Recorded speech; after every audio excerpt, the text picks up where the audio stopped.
எல்லோருக்கும் வணக்கம்.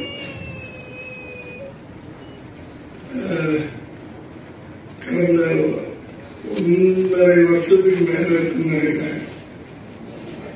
ஈவினிங்ல நடக்கிற எந்த விழாக்குள்ளே நான் கலந்துக்கிறது கிடையாது.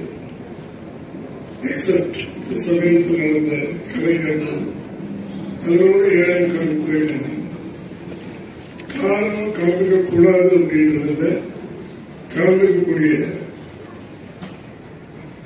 என்ன சொல்றது ஒரு பிரின்சிபலான லைஃப் கடைசி காலத்தில் வாழ்ந்துகிட்டு இருக்கேன்.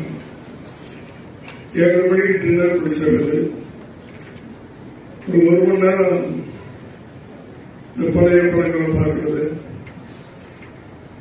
அதுக்கப்புறம் 9 மணிக்கு படுக்கிறது, 4:30 மணிக்கு எந்திரிச்சு ஏதோ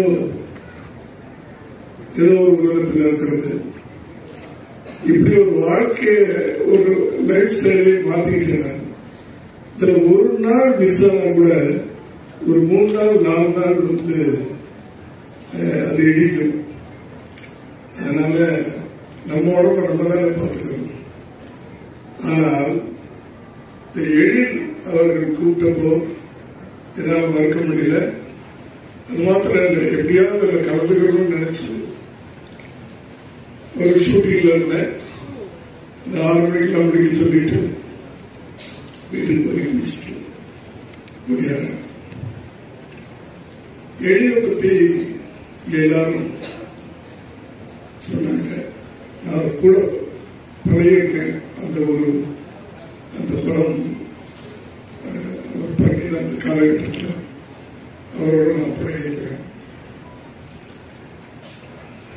அப்ப இருந்து இப்ப வரைக்கும் ஒரே மாதிரி வெற்றியிலும் சரி, கொஞ்சம் தோல்விப்பட்ட காலங்களிலும் சரி, மறுபடியும் வெற்றி கொடுத்த காலங்களிலும் சரி, ஒரே மாதிரி பழகக்கூடிய ஒரு நல்ல இதே கொண்ட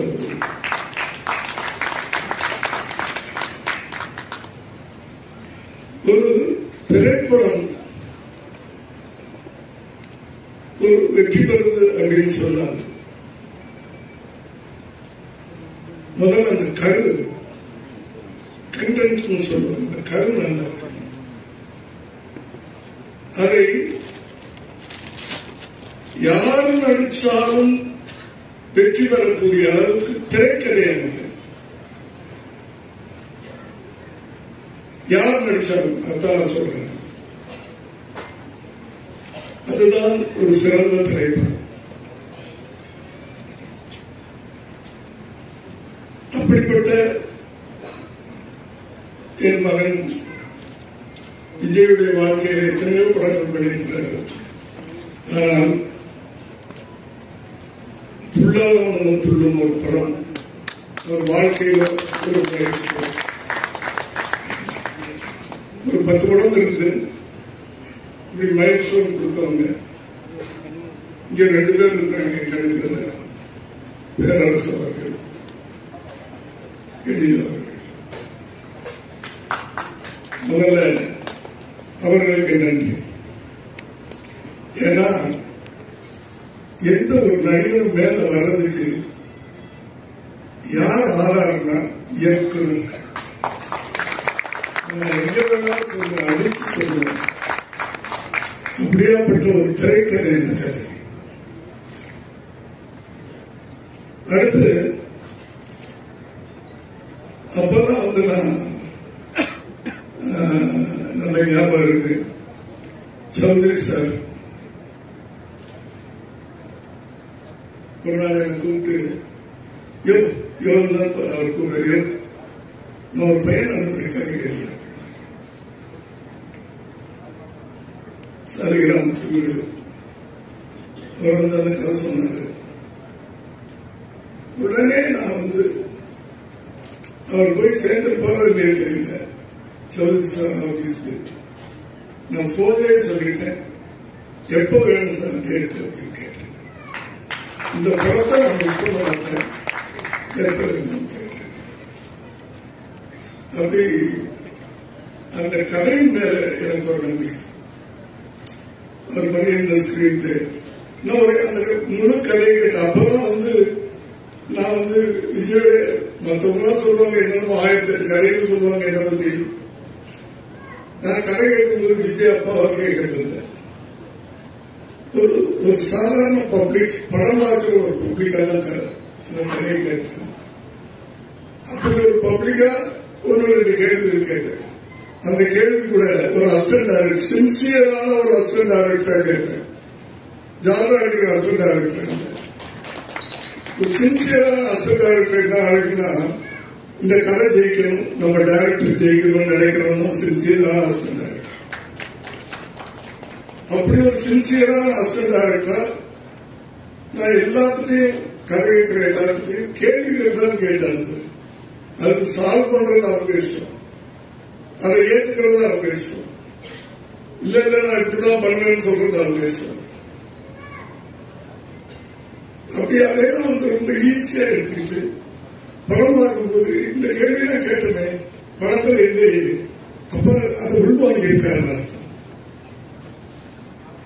அப்படி பட்ட ஒரு இயக்குனர் இன்னைக்கு இத்தனை வருஷம் கழிச்சும் அவர் திரையுலகத்தில் இருந்துட்டு இருக்காரு பாருங்க. அதுக்கு ஒரே ஒரு காரணமாக நான் நினைக்கிறது,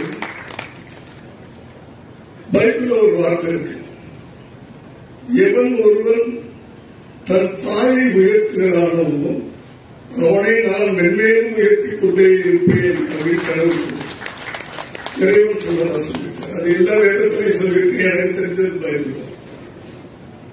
நான் அதை பார்த்துதான், ஏன்னா எங்க அம்மா 23 வருஷம் கூட வச்சு இந்த கடைசி நேரத்தில் இந்த ஆஸ்பத்திரிக்கு கையால தூக்கிட்டு போனேன்.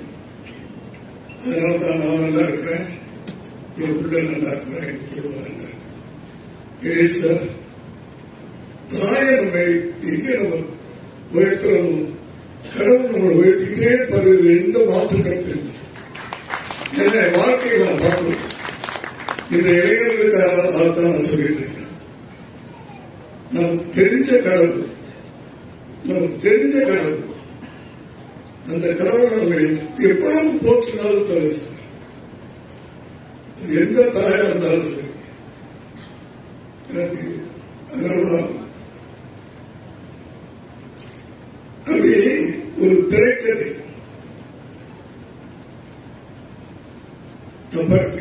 மேடையில் எதையாவது சொல்லிடுவேன். இப்ப திரைக்கதைகளை யாரும் மரியாதை கொடுக்கறது இல்லை. ஒரு ஹீரோ கிடைச்சா போதும், எப்படினாலும் படம் முடியலாம். ஏன்னா இப்ப இருக்க ஆடியன்ஸ் எப்படின்னா ஹீரோவுக்காக படம் பார்க்க ஆரம்பிச்சிட்டாங்க. கதை பத்திலாம் உங்களுக்கு கவலையே இல்லை, ஸ்கிரீன் பிளே பத்தி கவலை இல்லை. அந்த ஹீரோவுக்காக படம் முடியும். சோ நம்ம பெரிய டைரக்டர் தப்பாக மனசுல இருக்கிறது சொல்றேன். அதே படங்கள் இன்னும் ஒரு கண்டென்ட் ஓரியன்டோட ஒரு நல்ல திரைக்கதையோடு பண்ணா இன்னும் பல மடங்கு அந்த படங்களுக்கு வெற்றி கிடைக்கும் சொல்றாங்க. வேற ஒண்ணு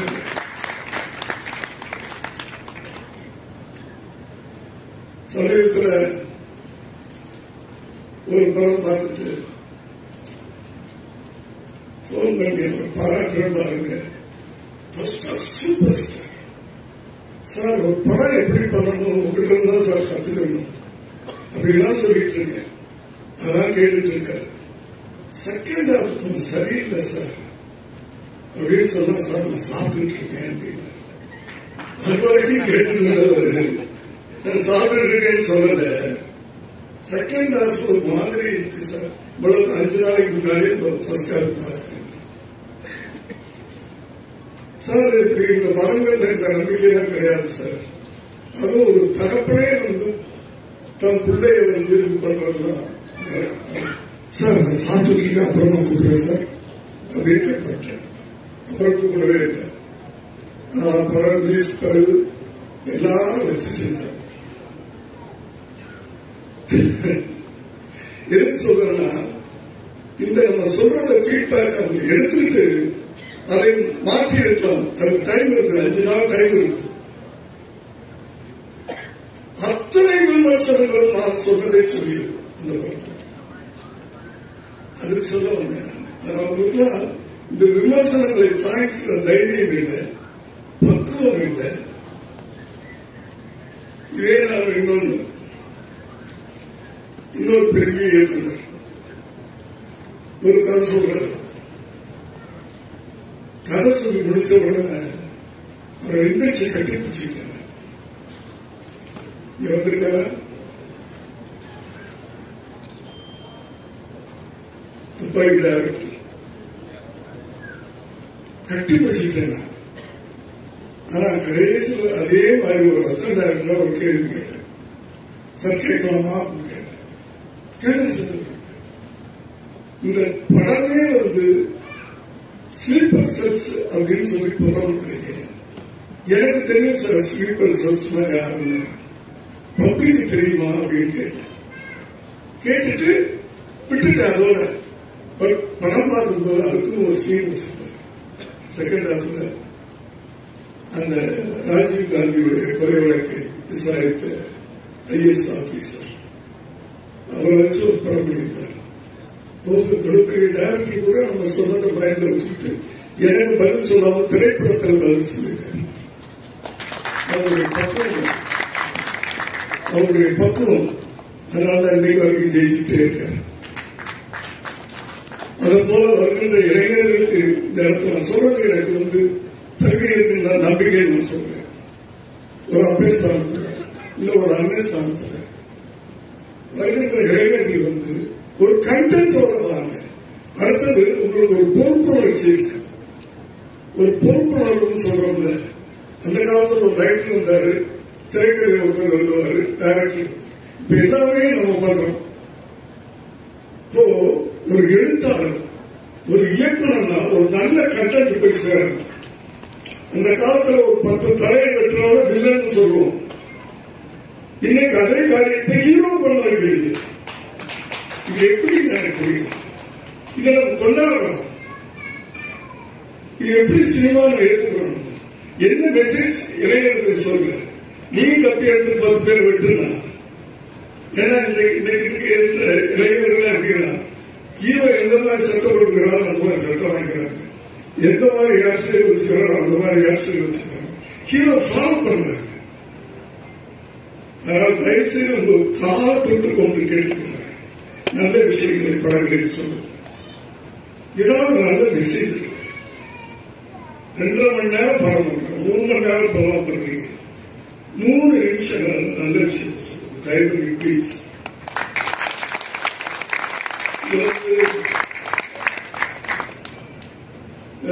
இடத்துல சொல்ற ஏன்னா எழுத பத்தி சொல்லும் போது நான் ஒரே ஒரு கேள்வி கேட்டிருக்கேன். அவருக்கு ஞாபகம் இருக்குன்னு நினைக்கிறேன்.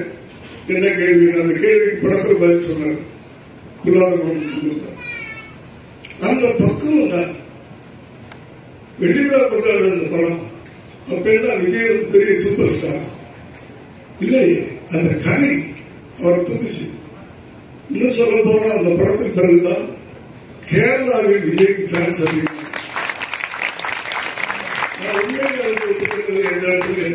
தயங்க மாட்டேன். அப்படி ஒவ்வொரு இயக்குநர்களாக நல்ல திரைக்கதை, அந்த திரைக்கதை அந்த படத்துல யார் நடித்திருந்தாலும் அது சிறப்பு விடுவது. இது மீடியா எப்படி எழுதினாலும் எனக்கு கவலை இல்லை. அதுக்குன்னு ஒரு கதை சொல்லி எழுதுவாங்க. நான் அவங்களுக்கு அதுக்கு அப்படி ஒன்று எழுதுனாட்டாங்க நியூஸ் கிடைக்கும். கதைதான் நம்மள வரும்னு சொல்றேன். இயக்குநர்கள் தான் ஒரு களிமண்ணா கூட ஒரு அழகான சிலையா மாற்றக்கூடிய சக்தி இயக்குநர்களுக்கு தான் மீண்டும் மீண்டும் மாற்றும்.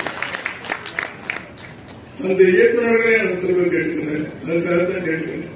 இந்த கையில இருக்குது. இந்த கையில ஒவ்வொரு ஹீரோவும் கிடைக்கும் போது உருவாக்குற கடமை உங்களுக்கு. அதே நேரத்தில் சமுதாயத்தின் மீது ஒரு பொறுப்புணர்ச்சி இருக்கு. அந்த பொறுப்புணர்ச்சி ஒரு ஹீரோ என்னதான் பண்ணலாம் இருக்கிறது. எம்ஜிஆருடைய தனி வாழ்க்கை யாருக்கும் தெரியாது. ஆனா சினிமாவில் ஏதாவது ஒரு காட்சி அவர் தண்ணி அடிச்சு பார்த்துருக்காங்க. நான் சொல்றது தெரிஞ்சு தனியா மதம் எப்படி பார்த்து ஒரு படம் கிடையாது. ஏன் அது பண்ணாரு?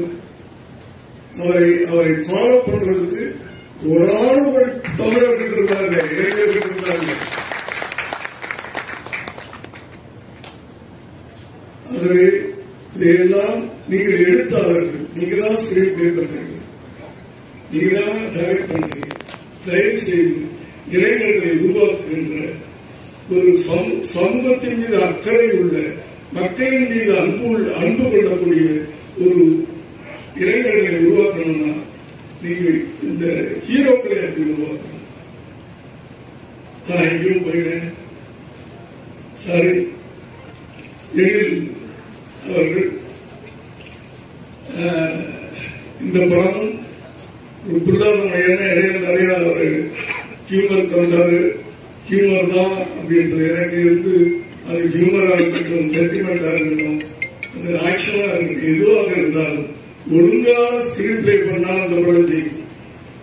காமெடி தான் ஜெயிக்கும், சென்டிமெண்ட் தான் ஜெயிக்கும், அதெல்லாம் எனக்கு தெரியாது. நீ அந்த 2.5 மணி நேரம் ஆடியன்ஸ் அங்கேயும் திரும்ப விடாம நீ ஸ்கிரீன் பிளே இருந்ததுன்னா நீங்க எத்தனை படங்கள் சின்ன படங்கள் சமீபத்தில் அப்படி அதெல்லாம் பெரிய ஸ்டார் இருந்தாங்க. அதனால திரைக்கதை தான் நீங்க எதை நம்பி ஒரு படம் எடுக்கிறாரு? ஒரு பெரிய ஸ்டார் இல்ல இருந்தாலும் ஒரு நல்ல நடிகரை வச்சு படம் எடுக்கிறார். விமல் அவர்கள் இந்த ஆரம்பகால படங்கள் நல்ல படங்கள் படிக்கின்றார். இடையில சினிமா அதுதான் மேலே. சமயத்துல ஓடிடில ஒரு படம் பார்த்தேன், விலகு வெப் சீரிஸ் பார்த்தேன். என்னடா இவ்வளவு பெரிய நடிகரை சினிமா விட்டு வச்சிருக்கா? எப்படி அந்த நடிகர் விட்டாங்க? இவ்வளவு இயற்கையா, இவ்வளவு சாதாரணமா ஒரு கதை எழுதிட்டு போறாரு. இவ்வளவு பெரிய நடிகரை நானே ஏண்டா விட்டு வச்சிருக்கேன் வருஷம் அப்படின்னு ஃபீல் பண்ணேன். அப்படி ஒரு நல்ல நடிகரை வச்சு படம் பண்ணியிருக்கிறீங்க. நிச்சயமா அந்த படம் உங்களுக்கும் சரி, அதில் சம்பந்தப்பட்ட அனைவருக்கும் சரி ஒரு பெரிய வெற்றியை கொடுக்க வேண்டும் என்று இல்லாமல் இறைவனை வேண்டி விரும்பி கேட்டுக்கொள்கிறேன்.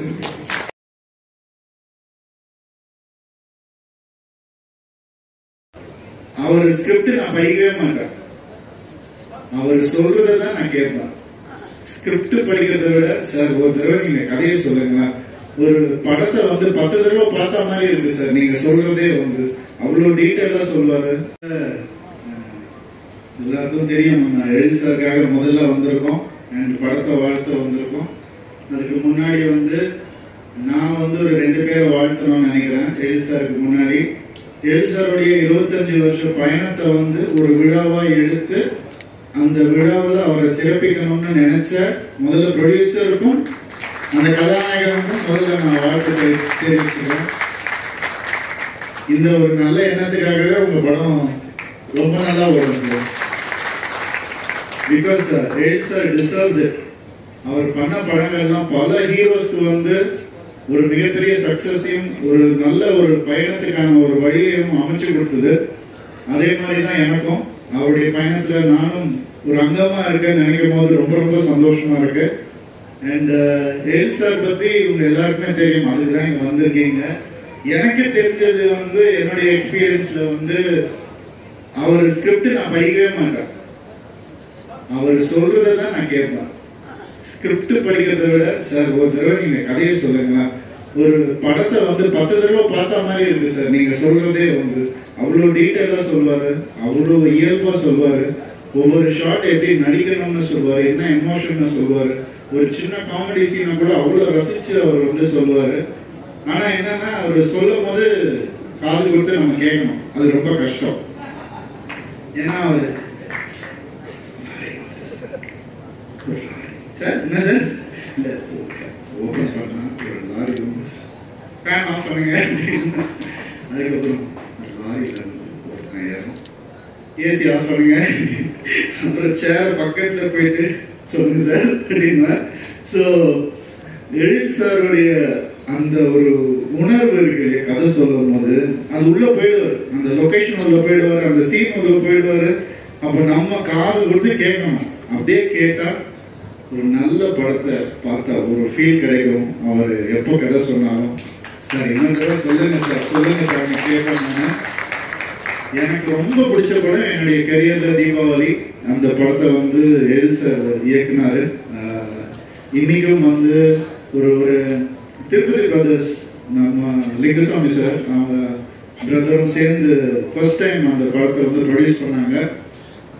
ஃபர்ஸ்ட் டைம் ப்ரொடியூஸ் பண்ணும்போது என்னை வந்து கூப்பிட்டாங்க. நான் வந்து சொன்னேன், உண்மையாகவே எனக்காக நீங்கள் ப்ரொடியூஸ் பண்ணுறீங்களா இல்லை எழில் சாருக்காக பண்ணுறீங்களா அப்படின்னு நான் கேட்டேன். ஏன்னா நான் படங்கள் பண்ணுறது அதெல்லாம் வேற.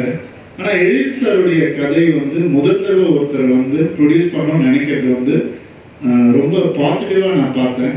அப்போதான் நான் கதையை கேட்டேன். இந்த கதையை கேளுங்க அப்படின்னாங்க. கேட்டேன், ரொம்ப பிடிச்சிருந்துச்சு எனக்கு. அண்ட் இந்த மாதிரி எழில் சார் நீங்கள் நல்ல படங்கள் அடுத்தடுத்து பண்ணணும் சார், ஃபாஸ்ட்டாக பண்ணணும் சார், நிறைய படங்கள் வரணும் சார், நாங்கள் எல்லாம் அதை பார்த்து ரசிக்கணும்னு ஆசைப்படுறேன் நான்.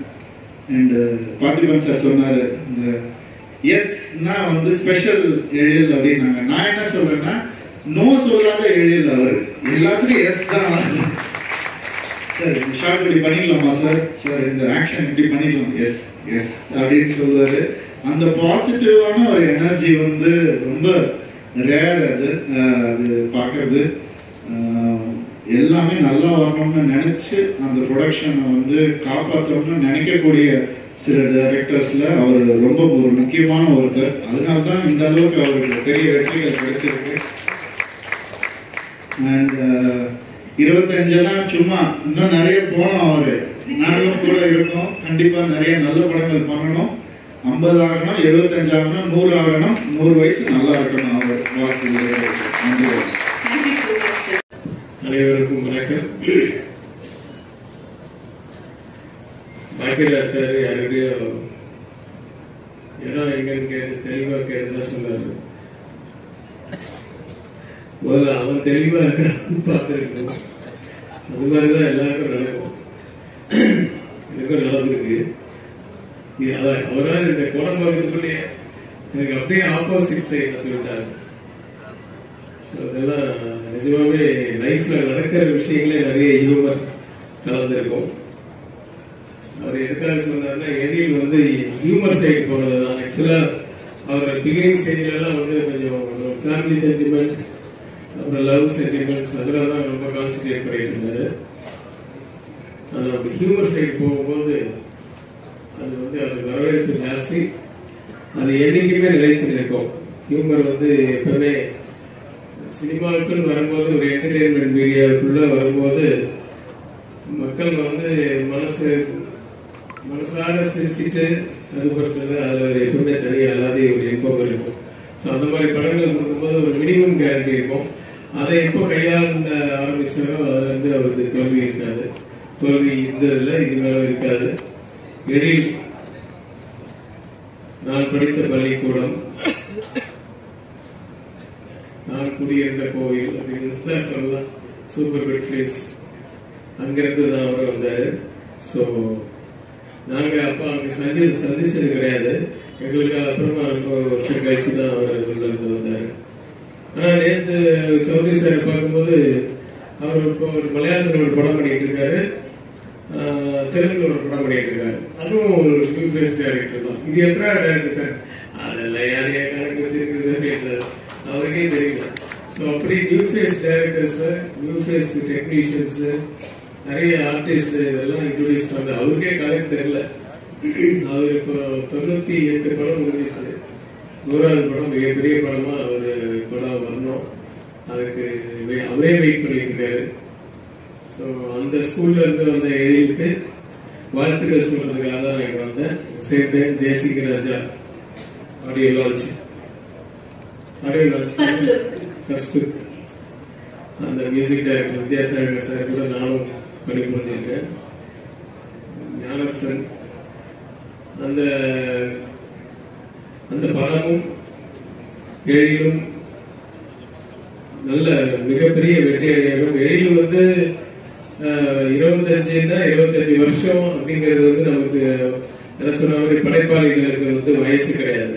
அவர் என்றும் 25 வயசாக இருக்கட்டும். 25 வயசா மைண்ட்ல இருந்தாதான் கதைகளும் வரும், ஹியூமரும் வரும், காட்சிகளும் வரும். அப்படி இயக்கக்கூடிய ஒரு திறமைசாலியான ஒரு இயக்குனர். எனக்கு வாழ்த்த வயது இருக்கு, அதனால வாழ்க்கை பல்லாண்டு இன்னும் நிறைய படங்கள் பண்ணணும். ஏன்னா 50 படம் பண்ணும்போது இன்னும் கொஞ்சம் கம்மியாயிடும். அதை பத்தி நான் கவலைப்பட வேண்டாம். நேற்று கூட லால் செல்லாம் ஆடியோ வச்சுட்டு போயிருந்தேன். அதை பத்தி எல்லாம் கவலைப்பட்டாங்க. இன்னைக்கு சூப்பர் ஸ்டார் இருக்காரு. ஸோ அதுக்கு சம்பந்தம் இல்லை. அதனால இதை அடிக்கடி தேவாதீங்க. ஸோ வயசு ஆனாலும் என்னைக்குமே சினிமாக்காரங்களுக்கு அது ஒரு இளமை இது கொடுக்கும். காரணம் நம்மளுடைய கற்பனைகள், அந்த மாதிரி கற்பனைக்கு வயசே கிடையாது. ஏன்னா நம்ம சின்ன வயசுல பார்த்த அனுபவங்களை இன்னைக்கு பண்ணும்போது நம்மளும் அந்த சின்ன வயசுக்கு போனாதான் அந்த படம் பண்ண முடியும். ஸோ அதனால அந்த வயசு என்னைக்குமே ஒரு காரணமா இருக்காது. என்னைக்கும் இளமையான படங்களை எடுத்துட்டு இருக்கலாம். இளமையான படங்கள் தான் இன்னைக்கு நல்லா ஓடுது. இன்னைக்கு தியேட்டர்லயே ஜனங்கள் பார்க்கணும்னா யூத்து தான் பாக்குறாங்க. ஸோ அதனால இளமையான படங்களை நிறைய எடுக்கணும். வாழ்த்துக்கள் எழில். என்னையும் அழைத்து இந்த விழா மேடையில் இருக்க வைத்ததற்கு நன்றி. நன்றி, வணக்கம்.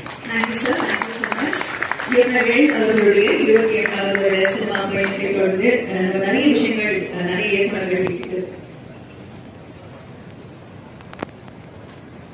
எல்லாருக்கும் வணக்கம். ஈஸ்வரோட உலாமம் துள்ளும் படம் சேர்க்க 25 வருஷம். அவர் சொன்னார் 25 வருஷம் ஷார்ட் ஆகி போயிடுச்சு. இவ்வளவு சீக்கிரம் வருஷம் ஓடி போச்சாங்க. நம்ம 7 நாள் பார்த்து திருப்பாச்சு. நம்ம விஷயம் வந்துருமோ அப்படின்ட்டு பயமா இருக்கு. வருஷத்துக்கு இவ்வளவு சீக்கிரம் 25 வருஷம் வயசானவங்க கிடைக்கும்ல. நான் ஈஸ்வரை பொறுத்த வரைக்கும் என்றைக்கும் இளமையான அளவு. அப்ப எப்படி பார்த்தோமோ அதே மாதிரி இளமையோட இருக்காரு. உல்லாதமன் துணும் படம் ரிலீஸ் ஆகும்போது நான் உதவி இருக்கும்போது தெரியும் பொருளாதாரத்தையே அவ்வளவு கஷ்டப்பட்டு ஒரு படம் பார்க்கறதே கஷ்டமா இருக்கும். தெரியல டிக்கெட் எடுத்து அதுக்கே கஷ்டமா இருக்கும். அப்படி கஷ்டப்பட்டு ஒரு படத்தை ஒரு தடவை பார்க்கறதே பெரிய கஷ்டமா இருக்கும். நான் துல்லாதமன் துணும் தான் அந்த கஷ்டத்திலேயே நான் 2 தடவை பார்க்கிறேன். அவ்வளவு ஒரு ஸ்கிரீன் பிளே, சென்டிமெண்ட், சாங்ஸ்,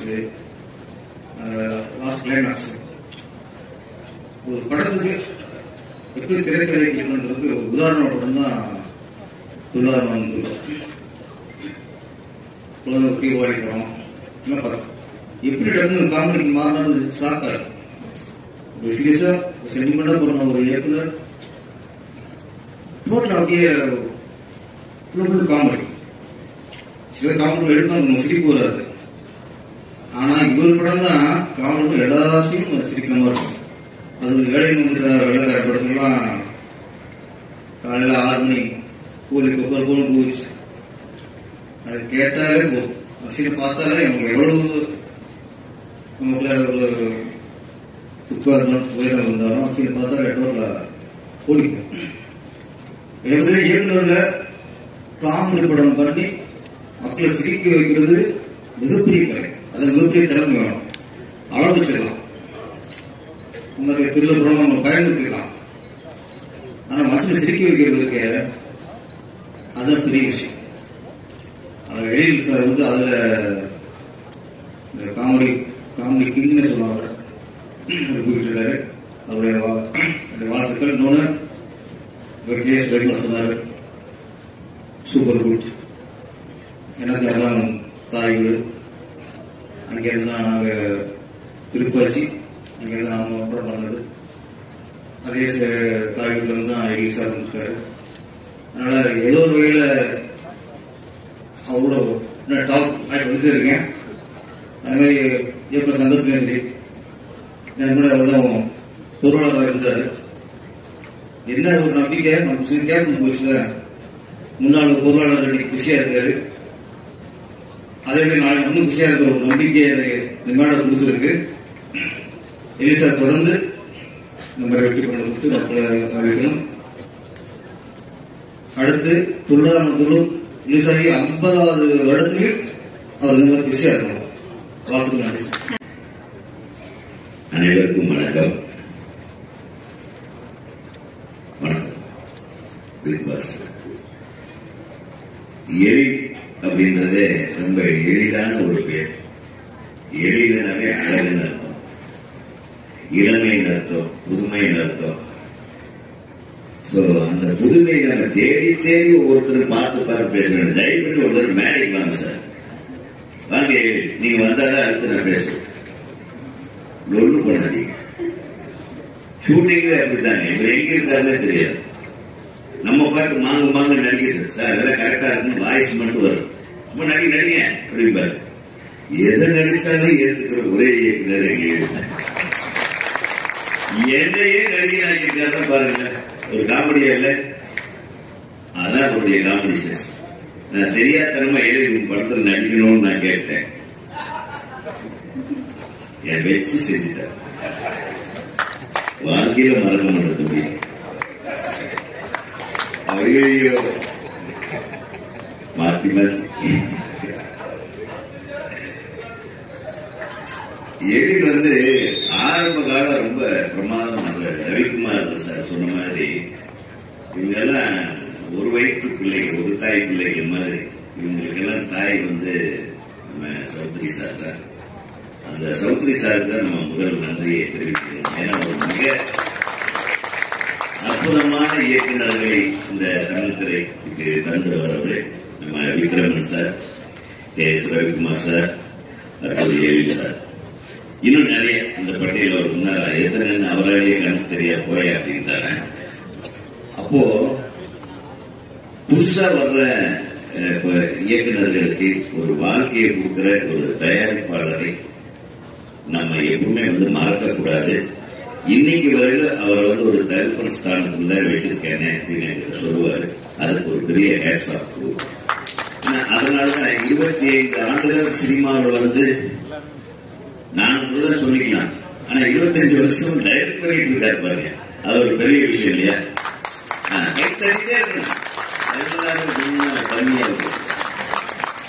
இந்த கைத்தறி தான் எங்களுக்கு இன்னொரு 25 வயசு எங்களுக்கு சுமக்க போகுது. அதனால அந்த கைகள் தான் சுமக்கணும். அந்த கைகள் தட்டிட்டே இருங்க. அது மட்டும் இல்ல, இவர்கிட்ட ரொம்ப எளிமையோட முதல்வனா இருக்காரு. எளிமைன்னு பேர் வச்சாலும் இவ்வளவு எளிமையா இருக்கக்கூடாது. ரொம்ப சாதாரணமா நம்ம பயங்கர ரியாக்ஷன் கொடுத்து பேசிட்டு இவரு நான் சொன்னது கரெக்டா தப்பா? இதுக்கு மேல எளிய பேசி நாங்க பார்த்ததே. எளிதா இருக்க வேண்டியதானே, இவ்வளவு எளிமையா இருக்கக்கூடாது. அவருக்குள்ளேயே பேசிக்கிறாரு. அப்புறம் நம்ம தம்பி ரவிமறை அடிக்கடி சொல்றானே, நான் நடிக்க ஆரம்பிச்சேன்னா அது எங்க போகுதோ என் போக்குல விட்டு போய் உட்கார்ந்து பாருங்க, முடிஞ்ச கடைசி முடிஞ்சுதா அப்படின்னு. அவன் நல்லாதான் பண்ணியிருப்பான். அந்த ஒரு நம்பிக்கை நடிகர்கள் மேல வைக்கிற ஒரு இயக்குனர் ஜெயிச்சுட்டே. ரவிமரியா சொல்லிதான் உங்களுக்கு ஜாஸ்தியான ரவிமரியாவுக்கு அடுத்து நான் தட்ட பிடிக்கணுங்கிறதுக்காக நான் நடிக்க வர அவன் கூடவே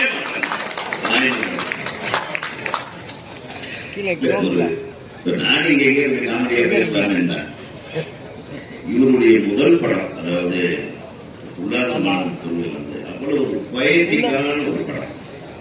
பெரிய காமெடியே கிடையாது. படத்துல காமெடி இருக்கா? கதை அவ்வளவு அழகான இந்த சுந்தரனையும் விஜய் வச்சு ஒரு ரொம்ப ஆச்சரியப்பட்ட படம். அந்த ஏழுக்கு என் கண்ணிலே நிற்கிறார். அதுக்கு அடுத்தது அஜித் சார் படம் சொல்லலாம். அதுல பாடல் நம்ம இசையமைப்பாளர் இருக்காரு, வித்யாசாகர் இருக்காரு. போயிட்டார் வித்யாசாகர் ரொம்ப சுப்பீரியர், ரொம்ப கிரியேட்டிவான ஒரு இசையமைப்பாளர். நானும் அவரோட ஒரு படம் பண்ணேன். உங்களுக்கு அந்த பாட்டு என்ன பாட்டது? திருமண மலர்கள்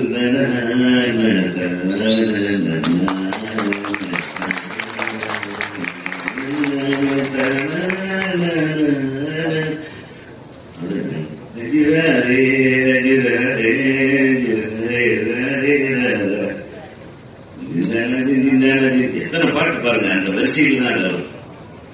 சோ அந்த பாட்டு கேட்ட உடனே என் மனசுல ஆழமா போச்சு. அதை பார்த்தா ஹிந்திலேயே அந்த டியூன் அடிச்சுட்டாங்க, திரும்பி தமிழ்லயே வேற ஒரு மியூசிக் டைரக்டர் வேற மாதிரி மிகப்பெரிய இசையமைப்பாளர். அவர் தேசிங்க ராஜா 2ல என் படத்துல மியூசிக் பண்றது, என்னுடைய சுபாஷ் படத்துல பண்ணாரு, பிரமாதமா பண்ணாரு, எல்லா பாட்டும் அருமையா பண்ணாரு. அதுக்கு அடுத்தது உங்களுக்கு தோளோடு தோல் சேர்த்து பயணிக்கிற உங்கள் படத்துடைய அனைத்து ஹீரோக்களுக்கும் நடிகர் நடிகைகளுக்கும் நான் என் மனதார நன்றியை தெரிவிச்சுக்கிறேன். ஏன்னா ஒரு இயக்குனரோட நன்றி உணர்வோடு பயணிக்கிற நடிகர்கள் ரொம்ப குறைவுங்க. உலகத்திலேயே நன்றி உணர்வை வெளிப்படுத்தக்கூடியவர்களாக இருந்தால் தமிழ் திரையுலகம் இன்னும் மேம்படும் என்பது என்னுடைய கருத்து. இது 25 ஆண்டுகள், இது ஒரு வெறும் வருஷம் தான். உன்னுடைய கிரியேட்டிவிட்டியோ என்னுடைய கிரியேட்டிவிட்டியோ அது ஆர்கே செல்வமணியோட கிரியேட்டிவிட்டியோ பேரரசோட கிரியேட்டிவிட்டியோ என்னைக்குமே எங்குதான். நாங்க எங்குதான் பாருங்க. எப்படி எங்களுக்கு எப்படி கேள்வி இருக்கு யார் சொன்னது எங்களுக்கு வயசாச்சு? நீங்க இல்ல, உங்களுக்கு சொல்றாங்கன்னு எனக்கு கொஞ்சம் டென்ஷன் ஆயிடுச்சு. இன்னும் 50 வருஷம் சொல்லுங்க, இன்னும் 100 வருஷம் சொல்லுங்க தாராளமா. என்ன கேட்டு போச்சு பண்ணுவோம், பண்ண வைப்போம், உங்க படங்களை பார்ப்போம், ரசிப்போம்.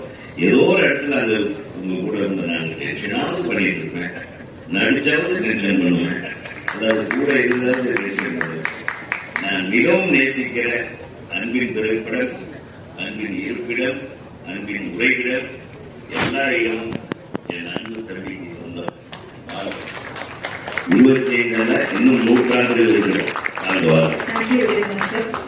விமல் சார் பற்றி சொல்ல மாட்டேன். விமல் என்ன இப்படி நல்லா பையனாட்டு இருக்கீங்க, ரொம்ப சந்தோஷம், ரொம்ப சந்தோஷமா இருக்கு குடும்பத்தோட இருக்கீங்க. ஆனா ஜாலியான நடிகை. ரொம்ப நான் கூட ஏற்கனவே ஒரு படத்துல மாமனார் கேரக்டர்ல நினைச்சேன். உண்மையாவே அந்த மாமனார் மாதிரி ரொம்ப மரியாதையா வச்சிருந்தாரு. என்ன ஹீரோயின் அழகா இருப்பாங்க.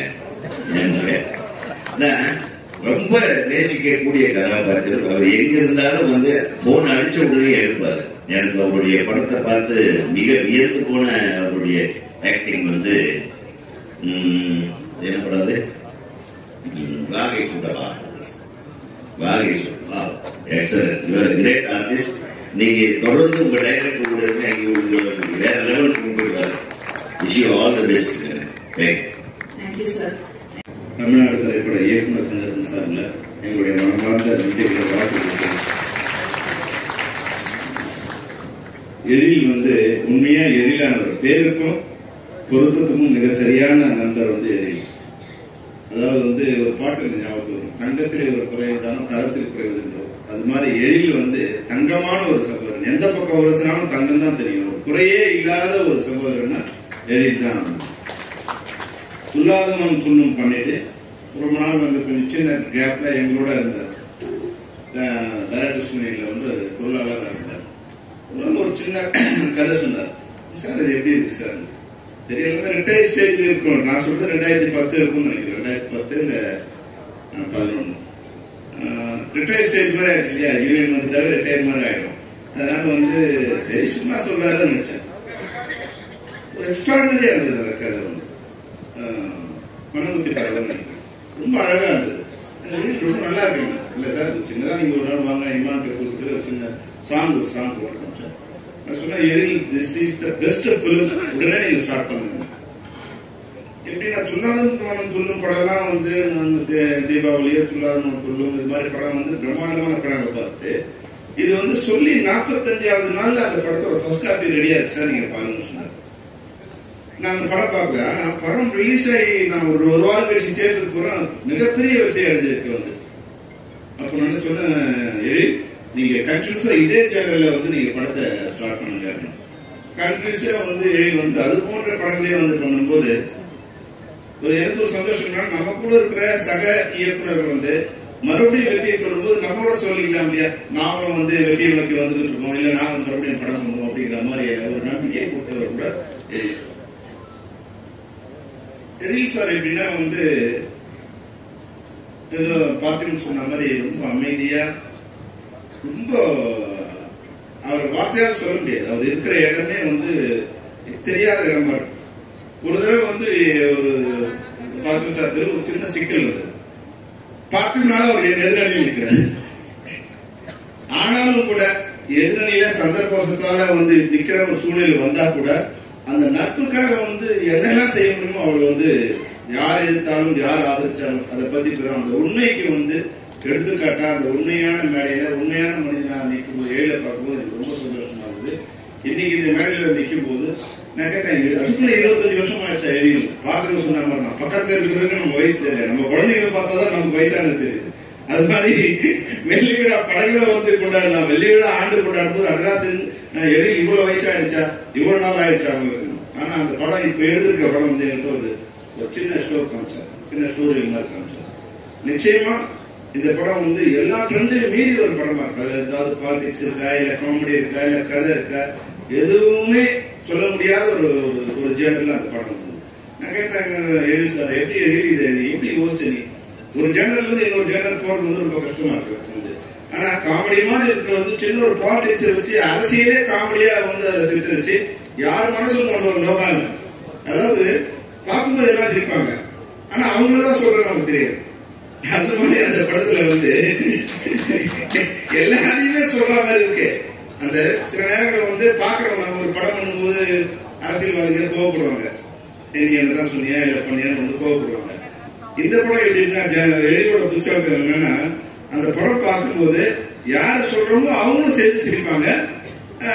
ஜனங்களுக்கு தெரியல இவங்கதான் சொல்றாங்க, ஆனா சிரிக்கிறவங்க தெரியாது தங்களாதான் சொல்றாங்க. அது ஒரு வகையான விமர்சனம் வந்து இந்த படம் வந்து நிச்சயமா விமல் வாழ்க்கையில வந்து இந்த படம் இன்னொரு மைல் ஸ்டோனா இருக்கும். விமலுக்கு ஒரு மிகப்பெரிய லைஃபா இருக்கும். சொன்ன மாதிரி இது வந்து ஒரு இன்ஃபினிட்.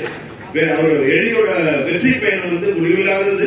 அந்த முடிவில்லாத வெற்றி பயணத்துல பங்கு கொள்கிற இன்ஃபினிட்டோட தயாரிப்பாளருக்கும் அதனுடைய சக நண்பர்களுக்கும் தோழர்களுக்கும் டெக்னீஷியன்ஸுக்கும் எல்லாருக்கும் என்னுடைய வாழ்த்துக்களை தனிப்பட்ட முறையிலும் தமிழ்நாடு திரைப்பட இயக்கும் சங்கத்தினுடைய தலைவர் என்ற முறையில் தென்னிந்திய திரைப்பட தொழிலாளர் சம்மேளனத்தின் சார்பில் என்னுடைய வாழ்த்துக்களை தெரிவித்துக் கொள்கிறேன். வாழ்க எழில், வாழ்க எழில், வாழ்க.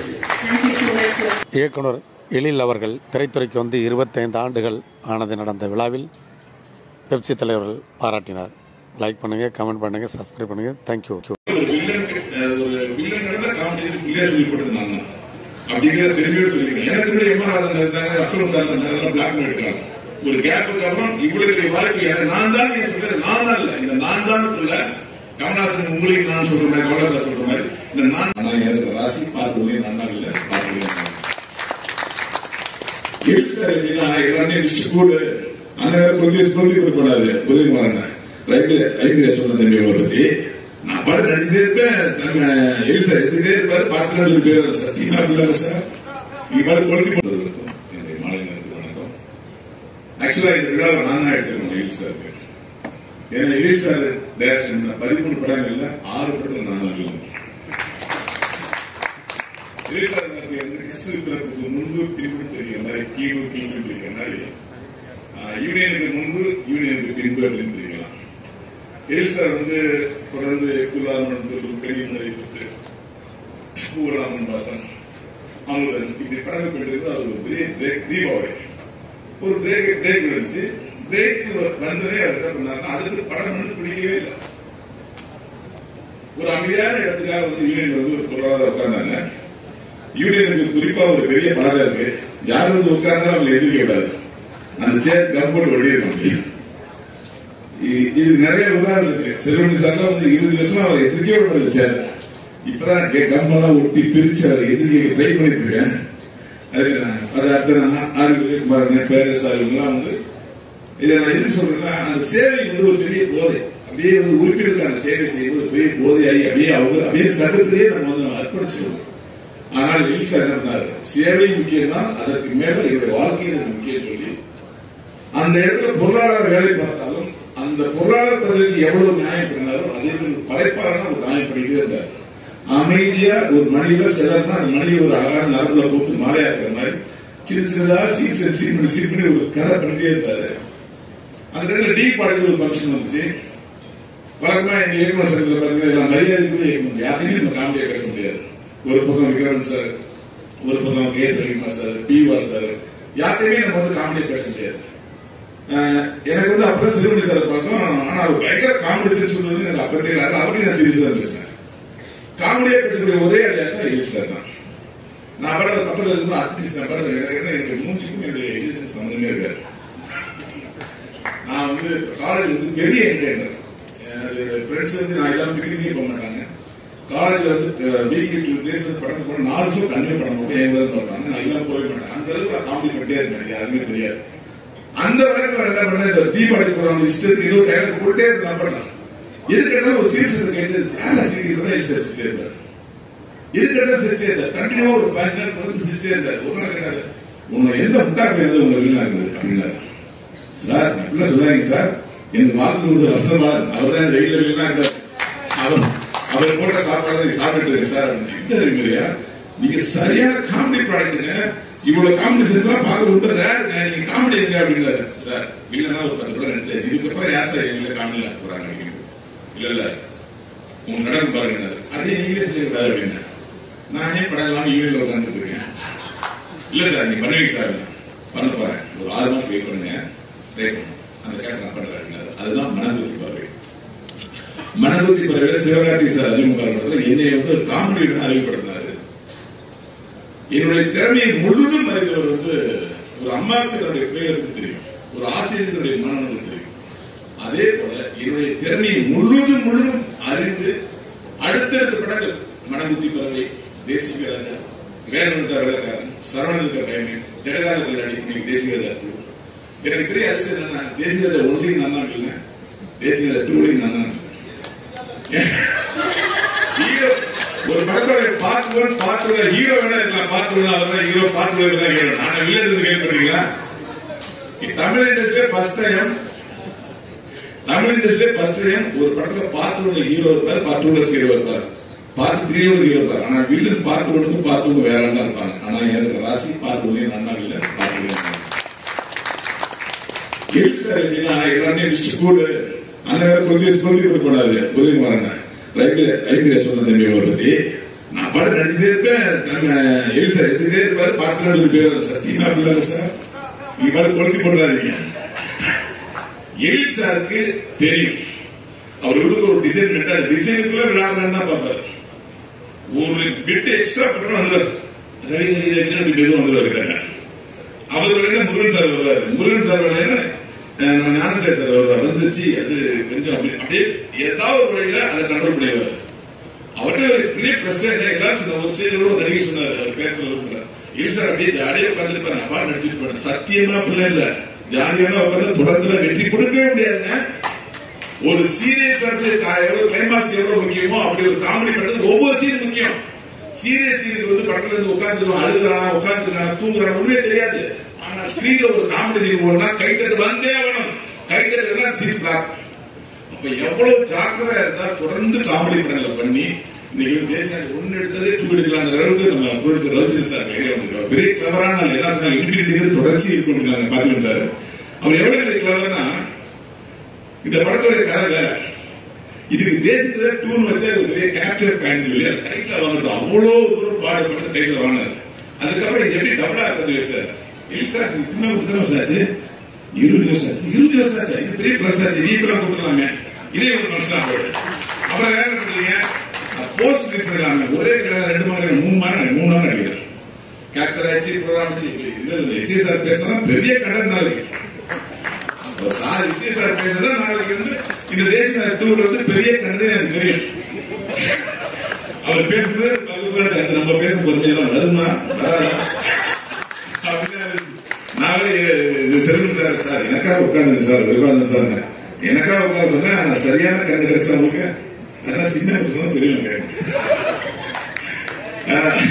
மச்சான் எனக்கு எல் சார் வந்து எப்பயுமே அவர் அவர் வந்து எனக்கு எங்களுக்கு 2 பேரும் ஒரு அக்ரிமெண்ட் என்னன்னா ஒரு படம் மட்டும் ஒரு படம் தான் திரும்ப கண்டினியூ நடிக்க முடியாது. நீங்க அக்ரிமெண்ட் ஒரு படத்துல இருப்பேன், அடுத்த படத்துல இருக்க மாட்டேன். எனக்கே தெரியும், நான் கூப்பிட்டே மாட்டேன், போயிட்டே இருப்பேன். 3ஆவது படம் கால் வந்துடும். ஏன் அப்படிங்கிறது எனக்கு அவருக்கு ஒரு அண்டர்ஸ்டாண்டிங் இருக்கு. படம் ஒரு முறை வரும்போது நான் வெறியோட வருவேன், பசியோட வருவேன், பின்னில் பிணைஞ்சிருன்னு வருவேன். எனக்கு ஒரு கேரக்டர் நான் என்னுடைய சீன் நான் போதுட்டே இருக்கும். மணிமா இருக்கு நான் குடிச்சாலும் சாப்பிட்டாலும் பல்லுலாம் சீன் மட்டும் மண்ணில் ஓடிட்டே இருக்கும். அப்படி ஒரு ஹாப்பி இருக்கு. அதை நான் படிச்ச பள்ளிக்கூடத்தில் நான் கற்றுக்கிட்டேன். எல் சார் என்ன பண்ணுவாருன்னா என் மேல அதிகமா நம்பிக்கை வைப்பார். ஓவரா கண்டிப்பாரு. எனக்கு தெரியும் சார் நம்ம நம்பிக்கை கொடுத்துருக்காரு, நம்ம நம்பிக்கை படிப்பாரு, எனக்கு தெரியும். இந்த சீன் அவர் மெத்தவா இருப்பாரு, மைண்ட் சொல்லிட்டு இருப்பாரு, எனக்கு தெரியும். அதனால கேரளா மெத்தவ மாதிரி நான் ஜாலியா இருக்கவே மாட்டேன். அது முருகன் சார் தெரியும். முருகன் சார் பேப்பர் வந்து கொடுத்து போனதுக்கு அப்புறம் ஒரு 20 நிமிஷம் வரவே மாட்டார். அந்த நம்பிக்கை அவருக்கு எனக்கு கொடுத்த நம்பிக்கை தான் இன்னைக்கு தொடர்ந்து அவர் படத்துல 6 படம் என்ன நினைச்சிட்டு இருக்கேன். என் கூட சிங்கம் பண்ணாடி நம்ம சிங்கமுத்தண்ண, இப்ப உதயகுமார் அண்ணன், நம்ம PC அன்பழகன் சார், என்னுடைய குருநாதர் C ரங்கநாதன் சார், சாயமணி சார், எல்லாருமே கூட நடிச்சிருக்காங்க. இந்த படம் எனக்கான படம் மட்டுமல்ல, இந்த படத்துல ஒரு இயக்குனர் சங்கமே பாதிப்பு நடிச்சிருக்காங்க. இயக்குனர் சங்கத்துல இருந்தா அப்படியே வாழ்க்கை போயிடும். ஆனா அப்படிங்கிறது நான் ஒரு உதாரணம், வாழ்க்கை கிடைக்கிறது நான் ஒரு உதாரணம். அங்க இருந்தா இந்த வாய்ப்பை நான் பெற்றேன். இன்னைக்கு தமிழ் சினிமாவில் ஒரு வில்லன் கடந்த காமெடி பிள்ளையா சொல்லி போட்டது நான் தான் அப்படிங்கிற பெருமையோடு சொல்லிக்கிறேன். எனக்கு முன்னாடி எம்.ஆர். ராதன் இருந்தாங்க, அசோகன் சார் இருந்தாங்க, அதெல்லாம் பிளாக் அண்ட் ஒயிட் காலம். ஒரு கேப்புக்கு அப்புறம் இவ்வளவு வாய்ப்பு நான் தான் சொல்றது, நான் தான் இல்ல, இந்த நான் தான் கமல்ஹாசன் உங்களுக்கு நான் சொல்ற மாதிரி, கமல்ஹாசன் சொல்ற மாதிரி இந்த நான் தான் இருக்கிறது எங்களுக்கு எலி சார். அந்த நான் தான் நான் நல்லா இருக்கணும், எலி சார் நல்லா இருக்கணும். நான் வளரணும், எலி சார் நல்லா இருக்கணும். நான் ஆரோக்கியமா 100 வயசு வரைக்கும் வாழணும் அப்படின்னா எலி சார் என் கூட சேர்ந்து 100 வயசு வாழணும் அப்படின்னா எல்லாரும் கேட்க வேண்டி விடைபெறுகிறேன். நன்றி, வணக்கம். Thank you, sir. Thank you.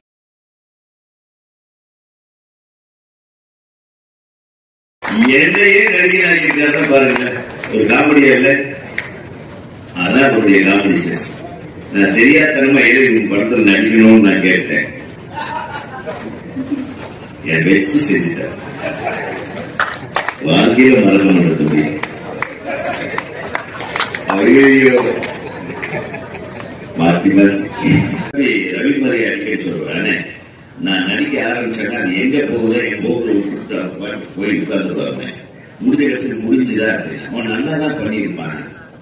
அந்த ஒரு நம்பிக்கை நடிகர்கள் மேல வைக்கிற ஒரு இயக்குனர் ஜெயிச்சுட்டே. ரவிமரியா சொல்லிதான் ஜாஸ்தியான ரவிமரியா அடுத்து நான் தடுத்த பிடிக்கணுங்கிறதுக்காக நான் நடிகை வர அவன் கூடவே மாட்டேன். அனைவருக்கும் வணக்கம்.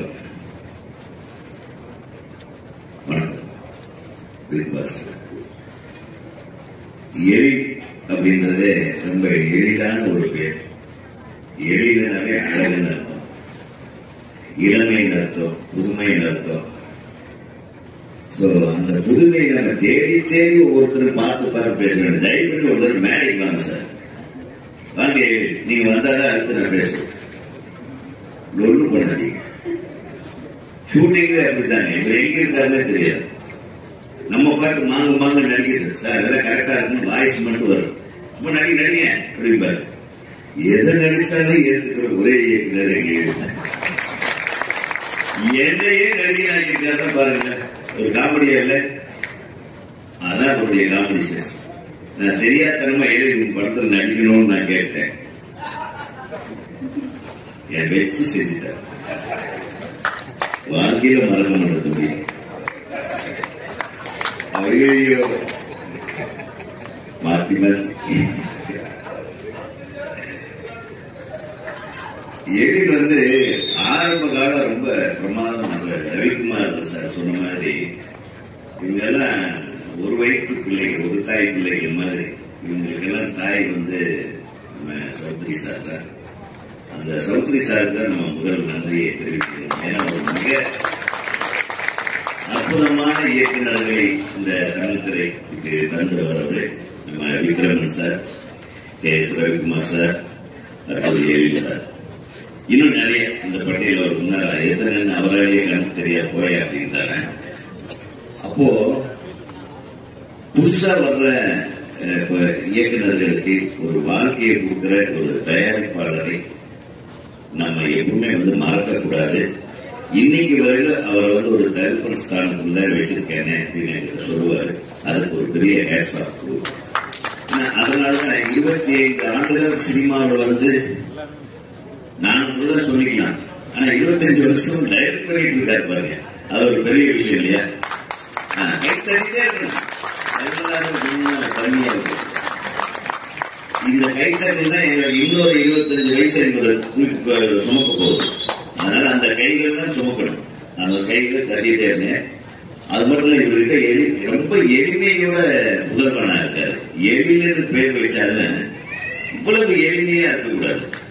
ரொம்ப சாதாரணமா நம்ம பயங்கர ரியாக்ஷன் கொடுத்து பேசிட்டு இருக்கோம். இவரு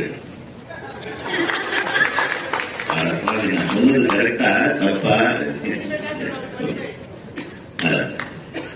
இதுக்கு மேல எளிய பேசி நாங்க பார்த்ததே எளிதா இருக்க வேண்டியதானே. இவ்வளவு எளிமையா இருக்கு.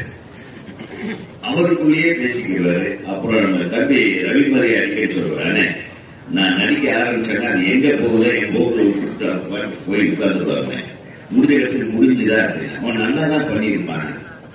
அந்த ஒரு நம்பிக்கை நடிகர்கள் மேல வைக்கிற ஒரு இயக்குனர் ஜெயிச்சுட்டே. ரவிமரியா சொல்லிதான் ஜாஸ்தியான ரவிமரியாவுக்கு அடுத்து நான் தட்ட பிடிக்கணுங்கிறதுக்காக நான் நடிகை அவன் கூடவே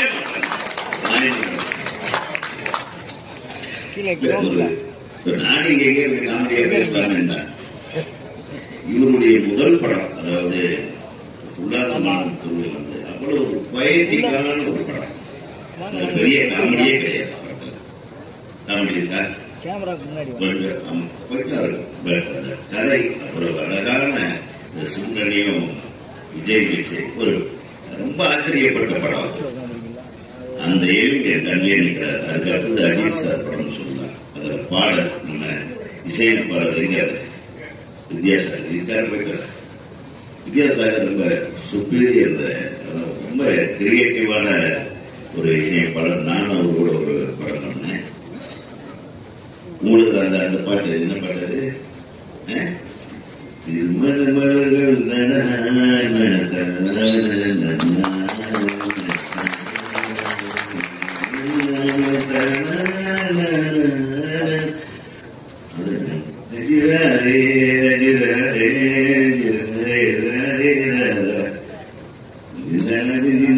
எத்தனை பாட்டு பாருங்க, அந்த வரிசையில் தான் வரும். அந்த பாட்டு கேட்ட உடனே என் மனசுல ஆழமா போச்சு. அதை பார்த்தா ஹிந்திலேயே அந்த டியூன் அடிச்சுட்டாங்க, திரும்பி தமிழ்லயே வேற ஒரு மியூசிக் டைரக்டர் அது வேற மாதிரி மிகப்பெரிய இசையமைப்பாளர். அவர் வந்து தேசிக ராஜா 2ல என் படத்துல மியூசிக் பண்றது, என்னுடைய சுபாஷ் படத்துல பண்ணாரு, பிரமாதமா பண்ணாரு, எல்லா பாட்டும் அருமையா பண்ணாரு. அதுக்கு அடுத்தது உங்களுக்கு தோளோடு தோல் சேர்ந்து பயணிக்கிற உங்கள் படத்துடைய அனைத்து ஹீரோக்களுக்கும் நடிகர் நடிகைகளுக்கும் நான் வந்து என் மனதார நன்றியை தெரிவிக்கிறேன். ஏன்னா ஒரு இயக்குனரோட நன்றி உணர்வோடு பயணிக்கிற நடிகர்கள் ரொம்ப குறைவுங்க. உலகத்திலேயே நன்றி உணர்வை வெளிப்படுத்தக்கூடியவர்களாக இருந்தால் தமிழ் திரையுலகம் இன்னும் மேம்படும் என்பது என்னுடைய கருத்து. இது 25 ஆண்டுகள், இது வந்து ஒரு வெறும் வருஷம் தான். உன்னுடைய கிரியேட்டிவிட்டியோ என்னுடைய கிரியேட்டிவிட்டியோ அது ஆர்கே செல்வமணியோட கிரியேட்டிவிட்டியோ பேரரசோட கிரியேட்டிவிட்டியோ என்னைக்குமே எங்குதான். நாங்க எங்குதான் பாருங்க. எப்படி கேட்டு யார் சொன்னது எங்களுக்கு வயசாச்சு? ஏன் நீங்க இல்ல, உங்களுக்கு சொல்றாங்கன்னு எனக்கு கொஞ்சம் டென்ஷன் ஆயிடுச்சு. இன்னும் 50 வருஷம் சொல்லுங்க, இன்னும் 100 வருஷம் சொல்லுங்க, தாராளமா. என்ன கேட்டு போயிடுச்சு? பண்ணுவோம், பண்ண வைப்போம், உங்க படங்களை பார்ப்போம், ரசிப்போம். ஏதோ ஒரு இடத்துல அது உங்க கூட இருந்து நான் டென்ஷனாவது பண்ணிட்டு இருப்பேன், நடிச்சாவது டென்ஷன் பண்ணுவேன், அதாவது கூட இருந்தாவது டென்ஷன் பண்ணுவேன். நான் மிகவும் நேசிக்கிற அன்பின் பிறப்பிடம், அன்பின் இருப்பிடம், அன்பின் உறைவிடம், எல்லா இடமும் என் அன்பு தம்பிக்கு சொந்தம். 25 இன்னும் 100 ஆண்டுகள் இருக்கிறோம். விமல் சார் பற்றி சொல்ல மாட்டேன். விமல் என்ன இப்படி நல்லா பையனாட்டு இருக்கீங்க, ரொம்ப சந்தோஷம், ரொம்ப சந்தோஷமா இருக்கு குடும்பத்தோட இருக்கீங்க. ஆனா ஜாலியான நடிகர். ரொம்ப நான் ஒரு கூட ஏற்கனவே ஒரு படத்துல மாமனார் கேரக்டர்ல நினைச்சேன். உண்மையாவே அந்த மாமனார் மாதிரி ரொம்ப மரியாதையா வச்சிருந்தார். என்ன ஹீரோயின் அழகா இருப்பாங்க. ரொம்ப நேசிக்கக்கூடிய கதாபாத்திரம். அவர் எங்க இருந்தாலும் வந்து போன் அடிச்ச உடனே எழுப்பாரு. எனக்கு அவருடைய படத்தை பார்த்து மிக வியந்து போன அவருடைய ஆக்டிங் வந்து என்ன படாது வாகை சுந்தரா வாகை சுந்தரா கிரேட் ஆர்டிஸ்ட். நீங்க தொடர்ந்து உங்க டைரக்டர் கூட இருக்க வேற லெவலுக்கு கொண்டு போயிடுவாரு. Wish you all the best.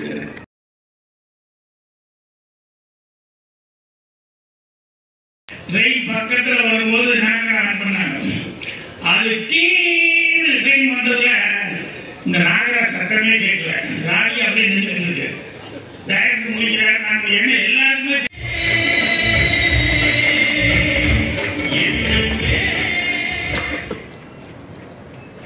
எல்லாருக்கும் என்னுடைய பணிவான வணக்கம். அவருடைய 25வது வருடம் அதுக்கப்புறம் பேசுகிறாரியா படத்தினுடைய விழா 2 வருஷம் நடந்திருக்கு. எழில் அவர்களும் தெரிவிக்கும் இந்த சந்தர்ப்பம் கொடுத்த சௌத்ரி சாருக்கு மனமார்ந்த நன்றி என்பதை தெரிவிச்சுக்கணும்.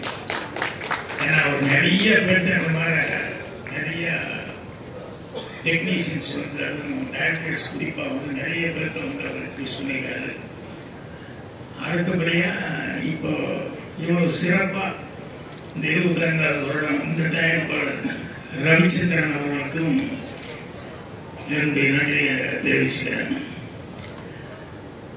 எழில் அவர்களை பற்றி எனக்கு அதிகமாக தெரியாது. அதுதான் உண்மை. என்னன்னா அவர் படங்கள் தெரிஞ்ச அளவுக்கு அவரோட நான் படங்களுக்கான வாய்ப்பு கிடைக்கல. ஆனால் ஒவ்வொருத்தரும் சொல்லும்போது அதை மட்டும் கேட்டுக்குவாங்க. அவர் படங்கள் அதுதான் எனக்கு வந்து மிஸ் பண்ணா படங்களை வந்து நான் பார்த்துருக்கிறேன். அவர் வந்து படங்கள்ல வந்து மெயினா வந்து அந்த ஹியூமர் அந்த டச் மிஸ் பண்ணாம ஒவ்வொரு படத்துலையும் அது இருக்கிற மாதிரி பார்த்துக்குவாரு. அதுதான் அவருடைய பெரிய பலம் அப்படின்னு நான் நினைக்கிறேன். இப்போ அவர் படத்தில் மட்டும் ஹியூமர் இல்லை. நான் ஒரு ஃபங்க்ஷனுக்கு வரும்போது ஹியூமராக தான் இருந்தது. என்னென்ன புறப்பட்டேன் முதல்ல இன்னைக்கு வெளியூர் இருக்கிறதா இருந்தேன். அப்புறம் நீ வெளியூர் போகிற கேன்சல் வச்சு அதுக்கப்புறம் காலையில் கேட்டால் இல்லை நான் வந்துடுறேன் அப்படின்னேன். புறப்படுற நேரத்தில் என்னுடைய மனைவி பொன்மாணிக்கு வந்து வந்தார். வந்துடனே புறப்படைக்கு இல்லாமல் சார் வந்தார் நான் மனைவி அப்படின்னேன். கரெக்டாக வந்துடுங்க அப்படின்னு சொல்லிட்டு அவர் வந்து ஏதோ ஒரு இடம் சொன்னார். இல்லையே இங்கே தானே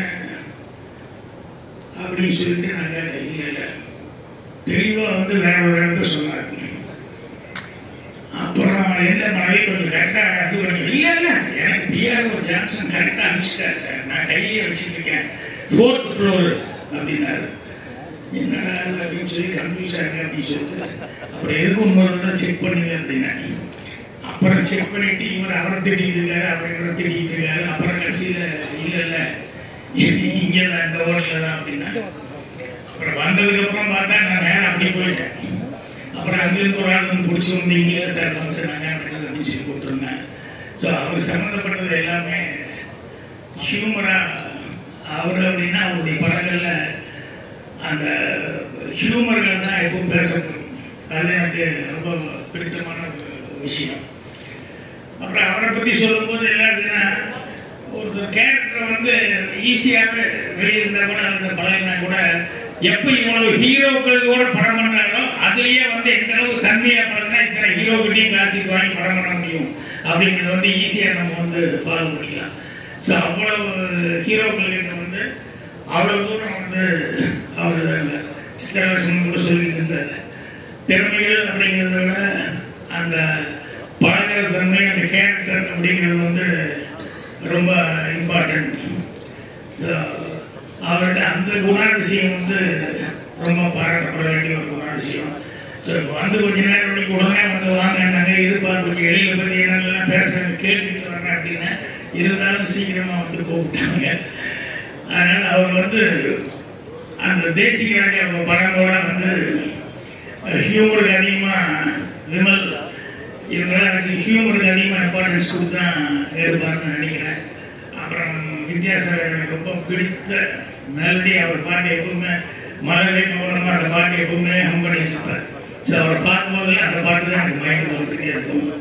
அவ்வளோ என்ஜாய் பண்ணிக்கிறேன்னு சொல்லுவாங்க. அந்த டெக்னீஷியன் எல்லாத்துக்குமே என்னுடைய மனமார்ந்த வாழ்த்துக்களை தெரிவிச்சுக்கிறேன். ஹியூமர்கள் வந்து நிறைய நம்ம வந்து திங்க் பண்ணி பிடிக்கிறதுங்கிறத விட நம்மளை சுற்றி நம்ம கவனிச்சுக்கிட்டே இருக்கோம் அப்படின்னு சொன்னாலே அதுலேயே நிறைய விஷயங்கள் வந்து ஹியூமர் கிடைக்கும். என் ஆஃபீஸ் பையன் ஒரு பையன் வேலை பார்த்தீங்கன்னா காசி அப்படின்னு சொல்லிட்டு நான் மேலே மாடியில் இருப்பேன், கீழே மேனேஜர் மற்றவங்களுக்கெல்லாம் ரூம் கீழே. ஸோ இன்டர்வியூலாம் எல்லாரும் கூப்பிட்டு கீழே பேசணும் அப்படின்னு சொன்னால் இன்டர்வியூவில் தான் கூப்பிட்டு பேசுவாங்க. அப்போ ஒரு தடவை மேனேஜர் ரூமுக்கு கீழே வந்து இன்டர்வியூவுக்கு ஃபோன் அடித்தேன். இந்த காசிங்கிற பையன் வந்து ஆஃபீஸ் பாய், எல்லாத்துலேயும் காஃபி டீ வாங்கி கொடுக்குறது மட்டும்தான் ஒரு வேலை இருந்தால் கடைக்கு போயிருக்காங்க போயிருக்கோம். இப்போ மேலேருந்து நான் மேனேஜருக்கு ஃபோன் அடித்தேன். இப்போ பார்த்தா இவன் ஃபோன் எடுத்துட்டான், ஹலோ அப்படின்னா. அப்புறம் நான் கேட்டேன், யாருப்பா காசியா சார்? ஆமாம் சார். இப்போ உங்களுக்கு என்ன வேலை? இல்லை சார் ஆஃபீஸ் பாருங்க. அது யார் மேனேஜர் கொடுக்குறாங்கன்னா? ஆமாம். அப்புறம் எதுக்குப்பா அந்த ஃபோன் எடுத்தேன் அப்படின்னு. தப்பு தான் சார் அப்படின்னு வச்சுட்டு போயிட்டேன். அவன் எங்கே மாடியிலேருந்து எங்கே வந்து தேடி பிடிக்க முடியும்? ஸோ அந்த டைமிங் அவன் சொன்னது வந்து எனக்கு ரொம்ப ஹியூமராக இருக்குது. அது மாதிரி ஹியூமர் நம்ம வந்து வெளியே வந்து சினிமாவில் கூட நிறைய ஹியூமர் சில நேரங்களில் இந்த கிழக்கு பூங்கை படுக்கிறப்போ எல்லாரும் ரிஹர்சல் பார்த்துட்டு இருக்கிறோம். இந்த ராதிகா பூவரசம் பூ பாட்டுக்கு அந்த தூது போகிற லைன் வரும்போது அந்த லைனை அப்படியே பின்னால் டாக்டர் வந்து ட்ரெயின் இருந்தால் நல்லா இருக்கும் அப்படின்னு சொல்லி மேட்டுப்பாளையம் வந்து ட்ரெயின் வர ரயில்வே ட்ராக் வரமா எல்லாமே அதுக்கு பர்மிஷன் எல்லாம் கொடுத்து எல்லாம் வாங்குறதுலாம் நிறைய பணம் கட்டணும். அதோட ட்ரெயின் அப்படி போகும்போது ராதிகாவை வந்து ஒரு சின்ன மூமெண்ட் கொடுத்து சொல்லி டாக்டர் எடுத்துக்கலாம் அப்படின்னு சொல்லிட்டு 4:30 மணிக்கு ட்ரெயின் வரும்னு சொல்லிட்டு 2:30 மணிக்கு சாப்பிட்டு 2:30 மணிக்கு 3 மணிக்கு பாவம் அந்த பொண்ணு புதுசுங்கிறதுனால அந்த நேரத்தில் ராதிகா புதுசுங்கிறதுனால கொஞ்ச நேரம் சாப்பிட ஒரு ரிகல்சர் அப்படிமா உடனே நாங்கள் போடுவாங்க, ரிகல்சர் பார்ப்பாங்க. தூது போறையிலே டான்ஸ் ஆகிட்டே இருக்கும். ஒரு 5 நிமிஷம் 10 நிமிஷம் ட்ரெயின் வர வரைக்கும் பண்ணிக்கிட்டே இருந்தாங்க.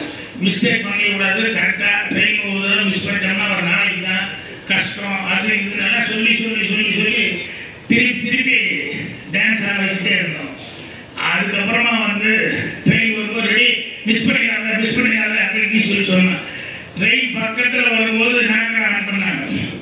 அது கீழே ட்ரெயின் வந்ததுல இந்த நாகரா சத்தமே கேட்கல.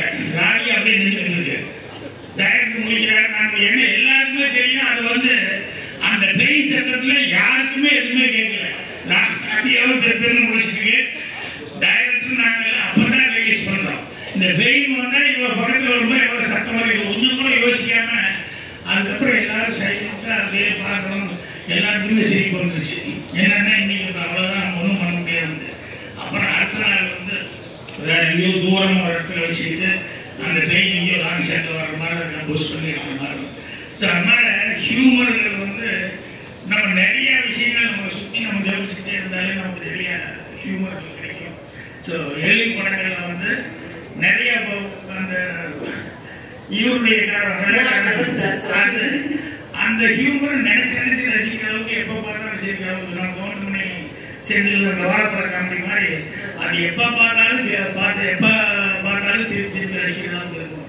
ஸோ அந்த ஹியூமர் வந்து இன்னும் அவரை வந்து 50 வருஷம் 75 வருஷம் ஆனாலும் அவருக்கு பேர் கிடைக்கிற அளவுக்கு கண்டிப்பாக அவர் படங்களை பண்ணுவார் அப்படின்னு சொல்லிட்டு அவர் அதிகமாக படம் கூட அவர் வந்து எல்லாத்துக்கும் நல்லா பழகிறார் அப்படின்னு சொல்லி கேள்விப்படும்போது அதே அவர் மேலே எனக்கு மரியாதை. அதனால் அவருக்கு என்னுடைய மனமார்ந்த வாழ்த்துக்கள் தெரிவிச்சுக்கிறேன். அதே மாதிரி இருந்துச்சு தேசிங் ராஜா 2 அந்த டெக்னீஷியன் அந்த ப்ரொடியூசர் எல்லாருக்குமே என்னுடைய மனமார்ந்த வாழ்த்துக்கள் தெரிவிச்சுக்கிறேன். நன்றி, வணக்கம். Thank you so much. தயாரிப்பாளர் திரு பி. ரவிச்சந்திரன் அவர்களின் தயாரிப்பில் தேசிங் ராஜா 2 உடைய ஃபர்ஸ்ட் லுக் நம்ம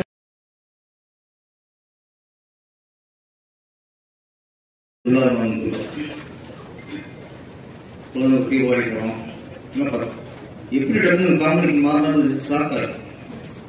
சீரியஸா சென்டிமெண்டா போன ஒரு இயக்குனர் டோட்டல் அப்படியே காமெடி. சில காமெடி எடுப்பாங்க, நம்ம சிரிப்பு வராது. ஆனா இவர் படம் தான் காமெடி எல்லாத்தையும் சிரிக்கிற மாதிரி இருக்கும். அது வேலையில் வந்துட்டு வெள்ளக்கார படத்துலாம் காலையில் 6 மணி கூலி கொக்கர் போன போச்சு. அது கேட்டாலே போதும், சீனை பார்த்தாலே நமக்கு எவ்வளவு நமக்குள்ள ஒரு துக்கம் இருந்தாலும் உயரம் இருந்தாலும் சீனை பார்த்தாலே எவ்வளோ. அனைவருக்கும் வணக்கம். பாக்கியராஜ் சார் யாருடையும் இடம் எங்கன்னு கேட்டு தெளிவா கேட்டுதான் சொன்னாரு. முதல்ல அவன் தெளிவா இருக்கான்னு பார்த்துருக்கணும். அது மாதிரிதான் எல்லாருக்கும் நடக்கும். எனக்கும் நடந்திருக்கு. அவரால் இந்த கோடம் பார்க்கறதுக்குள்ளேயே எனக்கு அப்படியே ஆப்போசிட் சைட்ல சொல்லிட்டாங்க. அதெல்லாம் நிஜமாவே லைஃப்ல நடக்கிற விஷயங்களே நிறைய ஹியூமர் கலந்துருக்கும். அவர் எதுக்காக சொன்னார்னா, எடியில் வந்து ஹியூமர் சைடு போனதுதான். ஆக்சுவலா அவர் பிகினிங் ஸ்டேஜ்ல எல்லாம் வந்து கொஞ்சம் ஃபேமிலி சென்டிமெண்ட், அப்புறம் லவ் சென்டிமெண்ட்ஸ், அதில் தான் ரொம்ப கான்சென்ட்ரேட் பண்ணிட்டு இருந்தாரு. ஆனால் ஹியூமர் சைடு போகும்போது அது வந்து அது வரவேற்பு ஜாஸ்தி. அது என்னைக்குமே நிலைச்சு இருக்கும். ஹியூமர் வந்து எப்பவுமே சினிமாவுக்குன்னு வரும்போது, ஒரு என்டர்டெயின்மெண்ட் மீடியாவுக்குள்ள வரும்போது மக்கள் வந்து மனசார சிரிச்சுட்டு அது பண்றது, அதுல ஒரு எப்பவுமே தனி அல்லாத ஒரு இன்பம் இருக்கும். ஸோ அந்த மாதிரி படங்கள் கொடுக்கும்போது ஒரு மினிமம் கேரண்டி இருக்கும். அதை எப்போ கையாள ஆரம்பிச்சாரோ அதுல இருந்து அவருக்கு தோல்வி இருக்காது. தோல்வி இருந்ததுல இனிமேலும் இருக்காது. எழில், நான் படித்த பள்ளிக்கூடம், நான் குடியிருந்த கோவில் அப்படின்னு தான் சொல்லலாம். சூப்பர் குட் ஃபிலிம்ஸ், அங்கிருந்து தான் அவர் வந்தாரு. ஸோ நாங்க அப்பா அங்க சந்திச்சது கிடையாது. எங்களுக்கு அப்புறமா ரொம்ப வருஷம் கழிச்சு தான் அவர் உள்ள இருந்து வந்தாரு. ஆனா நேற்று சௌத்ரி சார் பார்க்கும்போது அவர் இப்போ ஒரு மலையாளத்தில் ஒரு படம் பண்ணிட்டு இருக்காரு, தெலுங்குல ஒரு படம் பண்ணிட்டு இருக்காரு. அதுவும் ஒரு நியூ ஃபேஸ் டைரக்டர் தான். இது எத்தனை டைரக்டர் சார்? அதெல்லாம் யாரையா கணக்கு வச்சிருக்கிறது அவருக்கே தெரியல. ஸோ அப்படி new face directors, new face technicians, நிறைய ஆர்டிஸ்ட் இதெல்லாம் இன்ட்ரோடியூஸ் பண்ற அவருக்கே கணக்கு தெரியல. அவர் இப்போ 98 படம் முடிஞ்சிச்சு. 100வது படம் மிகப்பெரிய படமா அவர் படம் வரணும், அதுக்கு அவரே வெயிட் பண்ணிட்டு இருக்காரு. ஸோ அந்த ஸ்கூல்ல இருந்து வந்த எழிலுக்கு வாழ்த்துக்கள் சொல்றதுக்காக தான் நான் இங்க வந்தேன். சேம் டைம் தேசிக ராஜா ஆடியோ லான்ச் ஃபர்ஸ்ட் லுக். அந்த மியூசிக் டைரக்டர் வித்யாசாகர் சார் கூட நானும் பண்ணி புரிஞ்சிருக்கேன். ஞானசன் அந்த படமும் எழிலும் நல்ல மிகப்பெரிய வெற்றி அடையணும். எழில் வந்து 25 வருஷம் அப்படிங்கிறது வந்து நமக்கு என்ன சொன்ன மாதிரி படைப்பாளிகளுக்கு வந்து வயசு கிடையாது.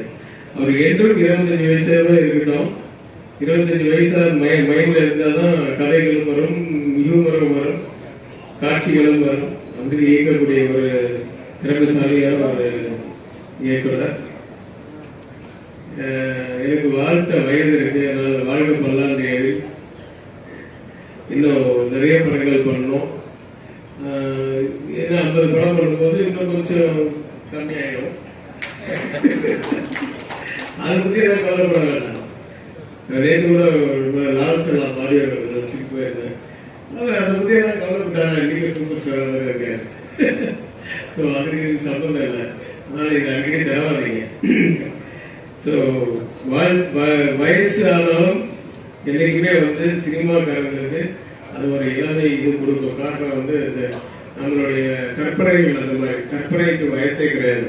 ஏன்னா நம்ம சின்ன வயசுல பார்த்த அனுபவங்களை இன்னைக்கு பண்ணும்போது நம்மளும் அந்த சின்ன வயசுக்கு போனாதான் அதை படம் பண்ண முடியும். ஸோ அதனால அந்த வயசு வந்து என்னைக்குமே ஒரு காரணமா இருக்காது. என்னைக்கும் இளமையான படங்களை எடுத்துட்டு இருக்கலாம். இளமையான படங்கள் தான் இன்னைக்கு நல்லா ஓடுது. இன்னைக்கு தியேட்டர்லயே வந்து ஜனங்கள் பார்க்கணும்னா யூத் தான் வந்து பாக்குறாங்க. ஸோ அதனால இளமையான படங்களே நிறைய எடுக்கணும். வாழ்த்துக்கள் எழில். என்னையும் அழைத்து இந்த விழா மேடையில் இருக்க வைத்ததற்கு நன்றி. வணக்கம். நேராக சூப்பர் வீட்டுக்கு போனேன். போனோடனே அந்த இதெல்லாம் சாமி கிட்ட இருந்தாங்க. கிருஷ்ணமூர்த்திட்ட கேட்டேன், ஃபோனில் கேட்டேன். அவர் எழில் சார் எழில்னு சொன்னார். சரின்னு சொல்லிட்டு போனேன். பேரை மறந்துட்டேன். நேராக போய் எனக்கு சாமி இருந்தாங்க, யார் டேரக்டர்னு தெரியல.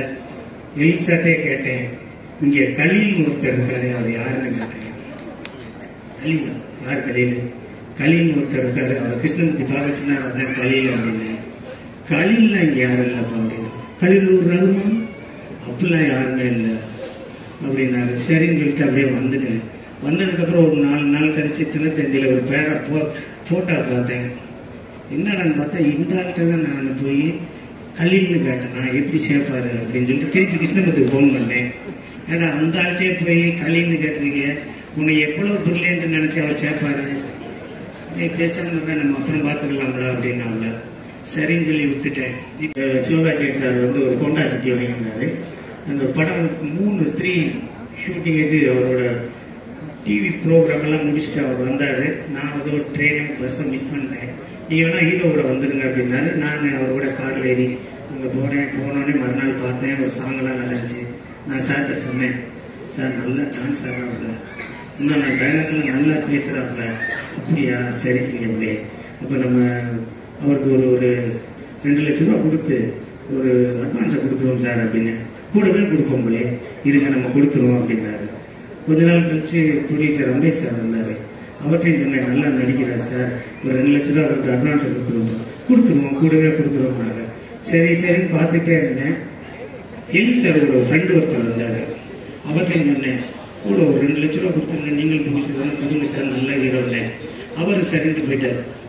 அதுக்கப்புறம் ஒரு தடவை பார்ட்டியில் பார்த்தேன், ஒரு 5 வருஷம் கழிச்சு. அப்புறம் ஒரு டேபிளில் உட்காந்து சாப்பிட்டு இருந்தேன். தூரத்தில் ஒரு ஆள் 2 பேர் இருந்தாங்க. அவர் நேராக பக்கத்தில் வந்தார். வந்த உடனே என் புத்தியை சிறப்பகலத்தையே அடிக்கணும் சார் அப்படின்னாரு. ஏங்க அப்படின்னு. நீங்கள் அந்த அவருக்கு 2 லட்ச ரூபா கொடுக்க சொன்னீங்க சார், நான் கொடுக்கல, அதனால பாருங்க சான்ஸே போச்சு சார் அப்படின்னாரு. சரி பரவாயில்லைங்க, யாராவது ஒட்டுமோ அவ்வளோதான் ஒட்டும், நீங்கள் பரவாயில்ல போங்க அப்படின்னாரு. அப்புறம் சொன்னார், கீழே கிடக்குற ஒரு செருப்பு உங்கள் செருப்பு வந்தார். ஆமாம், அதை எடுத்து உங்கள் மண்டையில் அடிங்க சார். ஏன் மண்டையில் எதுக்கு அடிக்க, உங்களுக்கு 2 லட்ச ரூபா இருக்கு இல்லையா, உங்கள்கிட்ட இருக்குல்ல, நீங்கள் கொடுத்துருக்க வேண்டியதானேன்னாரு. நான் அப்படியே கிளம்பிட்டேன். இந்த எலில் சார் 25 அப்படிங்கிறது மிக சிறப்பான ஒரு விஷயம். அது எலில் அது எல்லாரும் சொன்ன மாதிரி எலில் 50, 75, 100 அந்த மாதிரி நிறைய வரணும். அது கண்டிப்பாக வரும். ஏன்னா அவரோட மனசு அப்படி, அந்த மனசுக்காகவே கண்டிப்பாக வரும். அது படத்தில் நான் ஃபஸ்ட்டு அதாவது ஒரு 3 இன்சிடென்ட்டு, அதாவது ஒரு 4 நாளைக்கு அப்புறம் துள்ளாத மனம் துள்ளும் ஷூட்டிங் நடக்க போகுது. 4 நாளுக்கு அப்புறம் அப்போ பயங்கரமான ஒரு நாள் ரெயின். அப்போ கிருஷ்ணமூர்த்தின்னு ஒரு மேனேஜர் இருந்தார், பாவம் அவர் இறந்துட்டார். அவர் வந்து என்னை ஒரு இடத்துக்கு அழைச்சி கூப்பிட்டாரு. அது அவர் ஒரு இடத்துக்கு கூப்பிட்டாரு. அந்த இடம் சொல்லிடலாம், அந்த இடத்துல சாப்பிட்றது அப்படின்னோம். அங்கே போயிருந்தையில் அப்படி உட்காந்து பேசிக்கிட்டு இருக்கையில் ஒருத்தர் மலையில் நனைஞ்சு ஓரமாக கட்சியில் துணி தொடச்சிக்கிட்டு அப்படி ஓரமாக நின்றுட்டு இருந்தார். அவர் சொன்னார், இவர்கிட்ட சேர்ந்துக்கிறேடா அப்படின்னாரு. நான் ஃபர்ஸ்ட் ஸ்டாண்டர்ட் ட்ரை பண்ணிக்கிட்டு இருக்கேன்.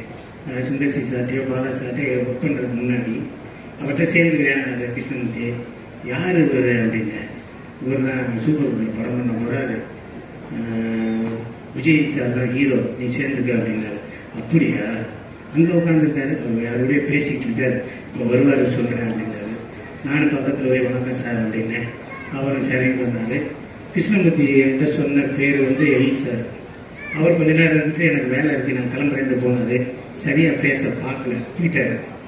அதுக்கடுத்து ஒரு நாள் அன்றைக்கி பூஜை, நாளும் காலங்காலத்தில் கிளம்பி நேராக சூப்பர் வீட்டுக்கு போனேன். போனோடனே அங்கே இதெல்லாம் சாமி கிட்ட இருந்தாங்க. கிருஷ்ணமூர்த்திகிட்ட கேட்டேன், ஃபோனில் கேட்டேன். அவர் எலில் சார் எலின்னு சொன்னார். சரின்னு சொல்லிட்டு போனேன், பேரை மறந்துட்டேன். நேராக போய் எனக்கு சாமி கிட்ட இருந்தாங்க, யார் டேரக்டர்னு தெரியல. எலில் சார்ட்டே கேட்டேன், இங்கே கலீல்னு ஒருத்தர் இருக்காரு, அவர் யாருன்னு கேட்டேன். கலீலா? யார் கலீல்? கலீல்னு ஒருத்தர் இருக்காரு, அவர் கிருஷ்ணமூர்த்தி பாலகிருஷ்ணா, அதான் கலீல் அப்படின்னு. கலீல்லாம் இங்கே யாரும் இல்லைப்பா அப்படின்னு. கலீலூர் ரகுமான் அப்படிலாம் யாருமே இல்லை அப்படின்னாரு. சரின்னு சொல்லிட்டு அப்படியே வந்துட்டேன். வந்ததுக்கப்புறம் ஒரு 4 நாள் கழிச்சு தினத்தந்தியில் ஒரு போட்டோ பார்த்தேன். என்னடான்னு பார்த்தா இந்த ஆள்கிட்ட தான் நான் போய் கலீல்னு கேட்டேன், நான் எப்படி சேர்ப்பாரு அப்படின்னு சொல்லிட்டு திருப்பி கிருஷ்ணமூர்த்திக்கு ஃபோன் பண்ணேன். ஏன்னா அந்த ஆள்கிட்டே போய் கலீல்னு கேட்டிருக்கீங்க, உன்னை எவ்வளவு பிரில்லியன்ட் நினைச்சு அவர் சேர்ப்பாரு. பேசாம நம்ம அப்புறம் பார்த்துக்கலாம்ல அப்படின்னாம்ல. சரின்னு சொல்லி விட்டுட்டேன். இப்ப என்னன்னா எழில் சார் வந்து அதாவது பதறாத ஒரு மனுஷன், பதறவே மாட்டாங்க. இந்த படத்துக்கு யாரு ஹீரோ? அவரா? யாரும் சொன்னாங்க வடிவேல் சார் தான் முதல் ஹீரோ. பதறவே மாட்டாப்புல. இந்த படத்துக்கு யாரு ஹீரோ? அவரா? பதறவே மாட்டாப்புல. வா வா வா வா வான்னு பதறாம ஒரு இயக்குனர் இருக்காருன்னா அது திரு எழில் சார் தான். அந்த பதறாத மனசுக்கு தான் அவர் விஜய் சாரே வந்து அந்த படத்தை பண்ணார். அதுக்கப்புறம் நாங்கள் மனமுத்தி பறவை பண்ணோம். மனமுத்தி பறவை பண்ணும்போது ஒரு நாள் வந்து ஷூட்டிங் வரும்போது அப்பதான் அவர் சிவகார்த்திகேயன் சார் வந்து ஒரு ஹோண்டா சிட்டி வாங்கியிருந்தாரு. அந்த படம் 3 ஷூட்டிங்குக்கு அவரோட டிவி ப்ரோக்ராம் எல்லாம் முடிச்சுட்டு அவர் வந்தாரு. நான் வந்து ஒரு ட்ரெயினும் பஸ்ஸை மிஸ் பண்ணேன். நீங்க வேணா ஹீரோவோட வந்துருங்க அப்படின்னாரு. நான் அவரோட கார்ல ஏறி அங்கே போனோடனே மறுநாள் பார்த்தேன். ஒரு சாங்கெல்லாம் நல்லா இருந்துச்சு. நான் சார்கிட்ட சொன்னேன், சார் நல்லா டான்ஸ் ஆடுறாப்புல, இன்னும் நான் டைலாக்ல நல்லா பேசுறாப்புல. அப்படியா? சரி செய்யவில்லை. அப்போ நம்ம அவருக்கு ஒரு 2 லட்ச ரூபா கொடுத்து ஒரு அட்வான்ஸை கொடுத்துருவோம் சார் அப்படின்னு. கூடவே கொடுப்போங்களே, இருங்க நம்ம கொடுத்துருவோம் அப்படின்னாரு. கொஞ்ச நாள் கழிச்சு ப்ரொடியூசர் அம்பேஷ் சார் வந்தாரு. அவர்கிட்டையும் சொன்னேன், நல்லா நடிக்கிறார் சார், ஒரு 2 லட்ச ரூபா அவருக்கு அட்வான்ஸை கொடுத்துருவோம், கூடவே கொடுத்துருவோம்னாங்க. சரின்னு பார்த்துட்டே இருந்தேன். எழில் சாரோட ஒரு ஃப்ரெண்டு ஒருத்தர் வந்தாரு. அவர்கிட்டையும் சொன்னேன், கூட ஒரு 2 லட்ச ரூபா கொடுத்துருங்க, நீங்களும் ப்ரொடியூசர் கொடுங்க சார், நல்ல ஹீரோன்னேன். அவர் சரின்ட்டு போயிட்டார். அதுக்கப்புறம் ஒரு தடவை பார்ட்டியில் பார்த்தேன், ஒரு 5 வருஷம் கழிச்சு. அப்புறம் ஒரு டேபிளில் உட்காந்து சாப்பிட்டு இருந்தேன். தூரத்தில் ஒரு ஆள் 2 பேர் இருந்தாங்க. அவர் நேராக பக்கத்தில் வந்தார். வந்த உடனே என் புத்தியை சிறப்பகலத்தையே அடிக்கணும் சார் அப்படின்னாரு. ஏங்க அப்படின்னு. நீங்கள் அந்த அவருக்கு 2 லட்ச ரூபா கொடுக்க சொன்னீங்க சார், நான் கொடுக்கல, அதனால பாருங்க சான்ஸே போச்சு சார் அப்படின்னாரு. சரி பரவாயில்லைங்க, யாராவது ஒட்டுமோ ஒட்டாது, ஒட்டுமோ அவ்வளோதான் ஒட்டும், நீங்கள் பரவாயில்ல போங்க அப்படின்னாரு. அப்புறம் சொன்னார், கீழே கிடக்குற ஒரு செருப்பு உங்கள் செருப்பு வந்தார். ஆமாம், அதை எடுத்து உங்கள் மண்டையில் அடிங்க சார். ஏன் மண்டையில் எதுக்கு அடிக்க? உங்களுக்கு 2 லட்ச ரூபா இருக்கு இல்லையா, உங்கள்கிட்ட இருக்குல்ல, நீங்கள் கொடுத்துக்க வேண்டியதானே. நான் அப்படியே கிளம்பிட்டேன். அதனால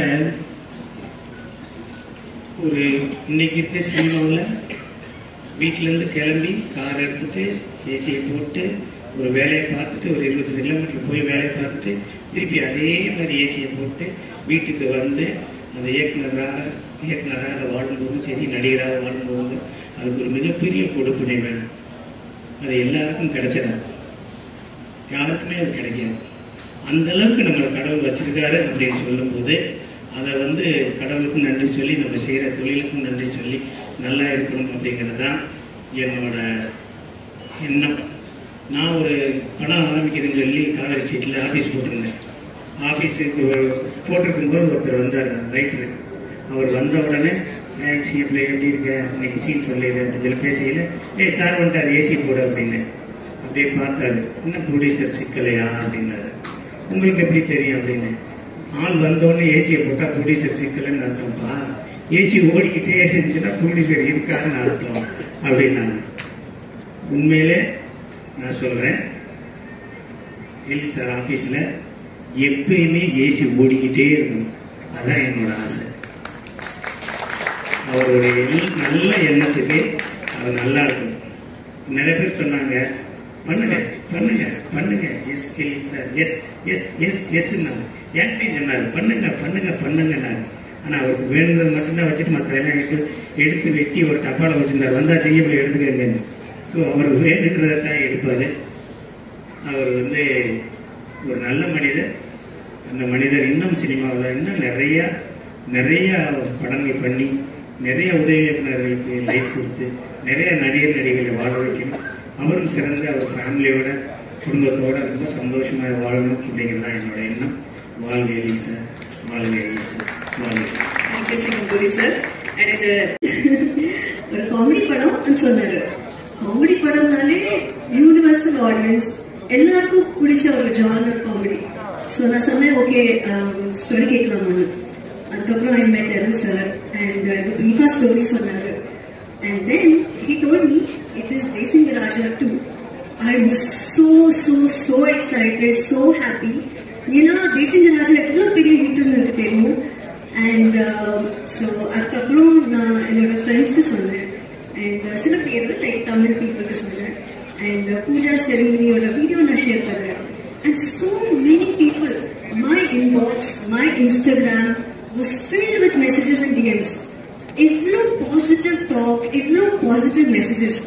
And actually appada terinjadhu how much people love Errol sir and his movies, and I am very very lucky, very privileged to be working with such a wonderful experienced and very senior team of technicians, artists, everybody.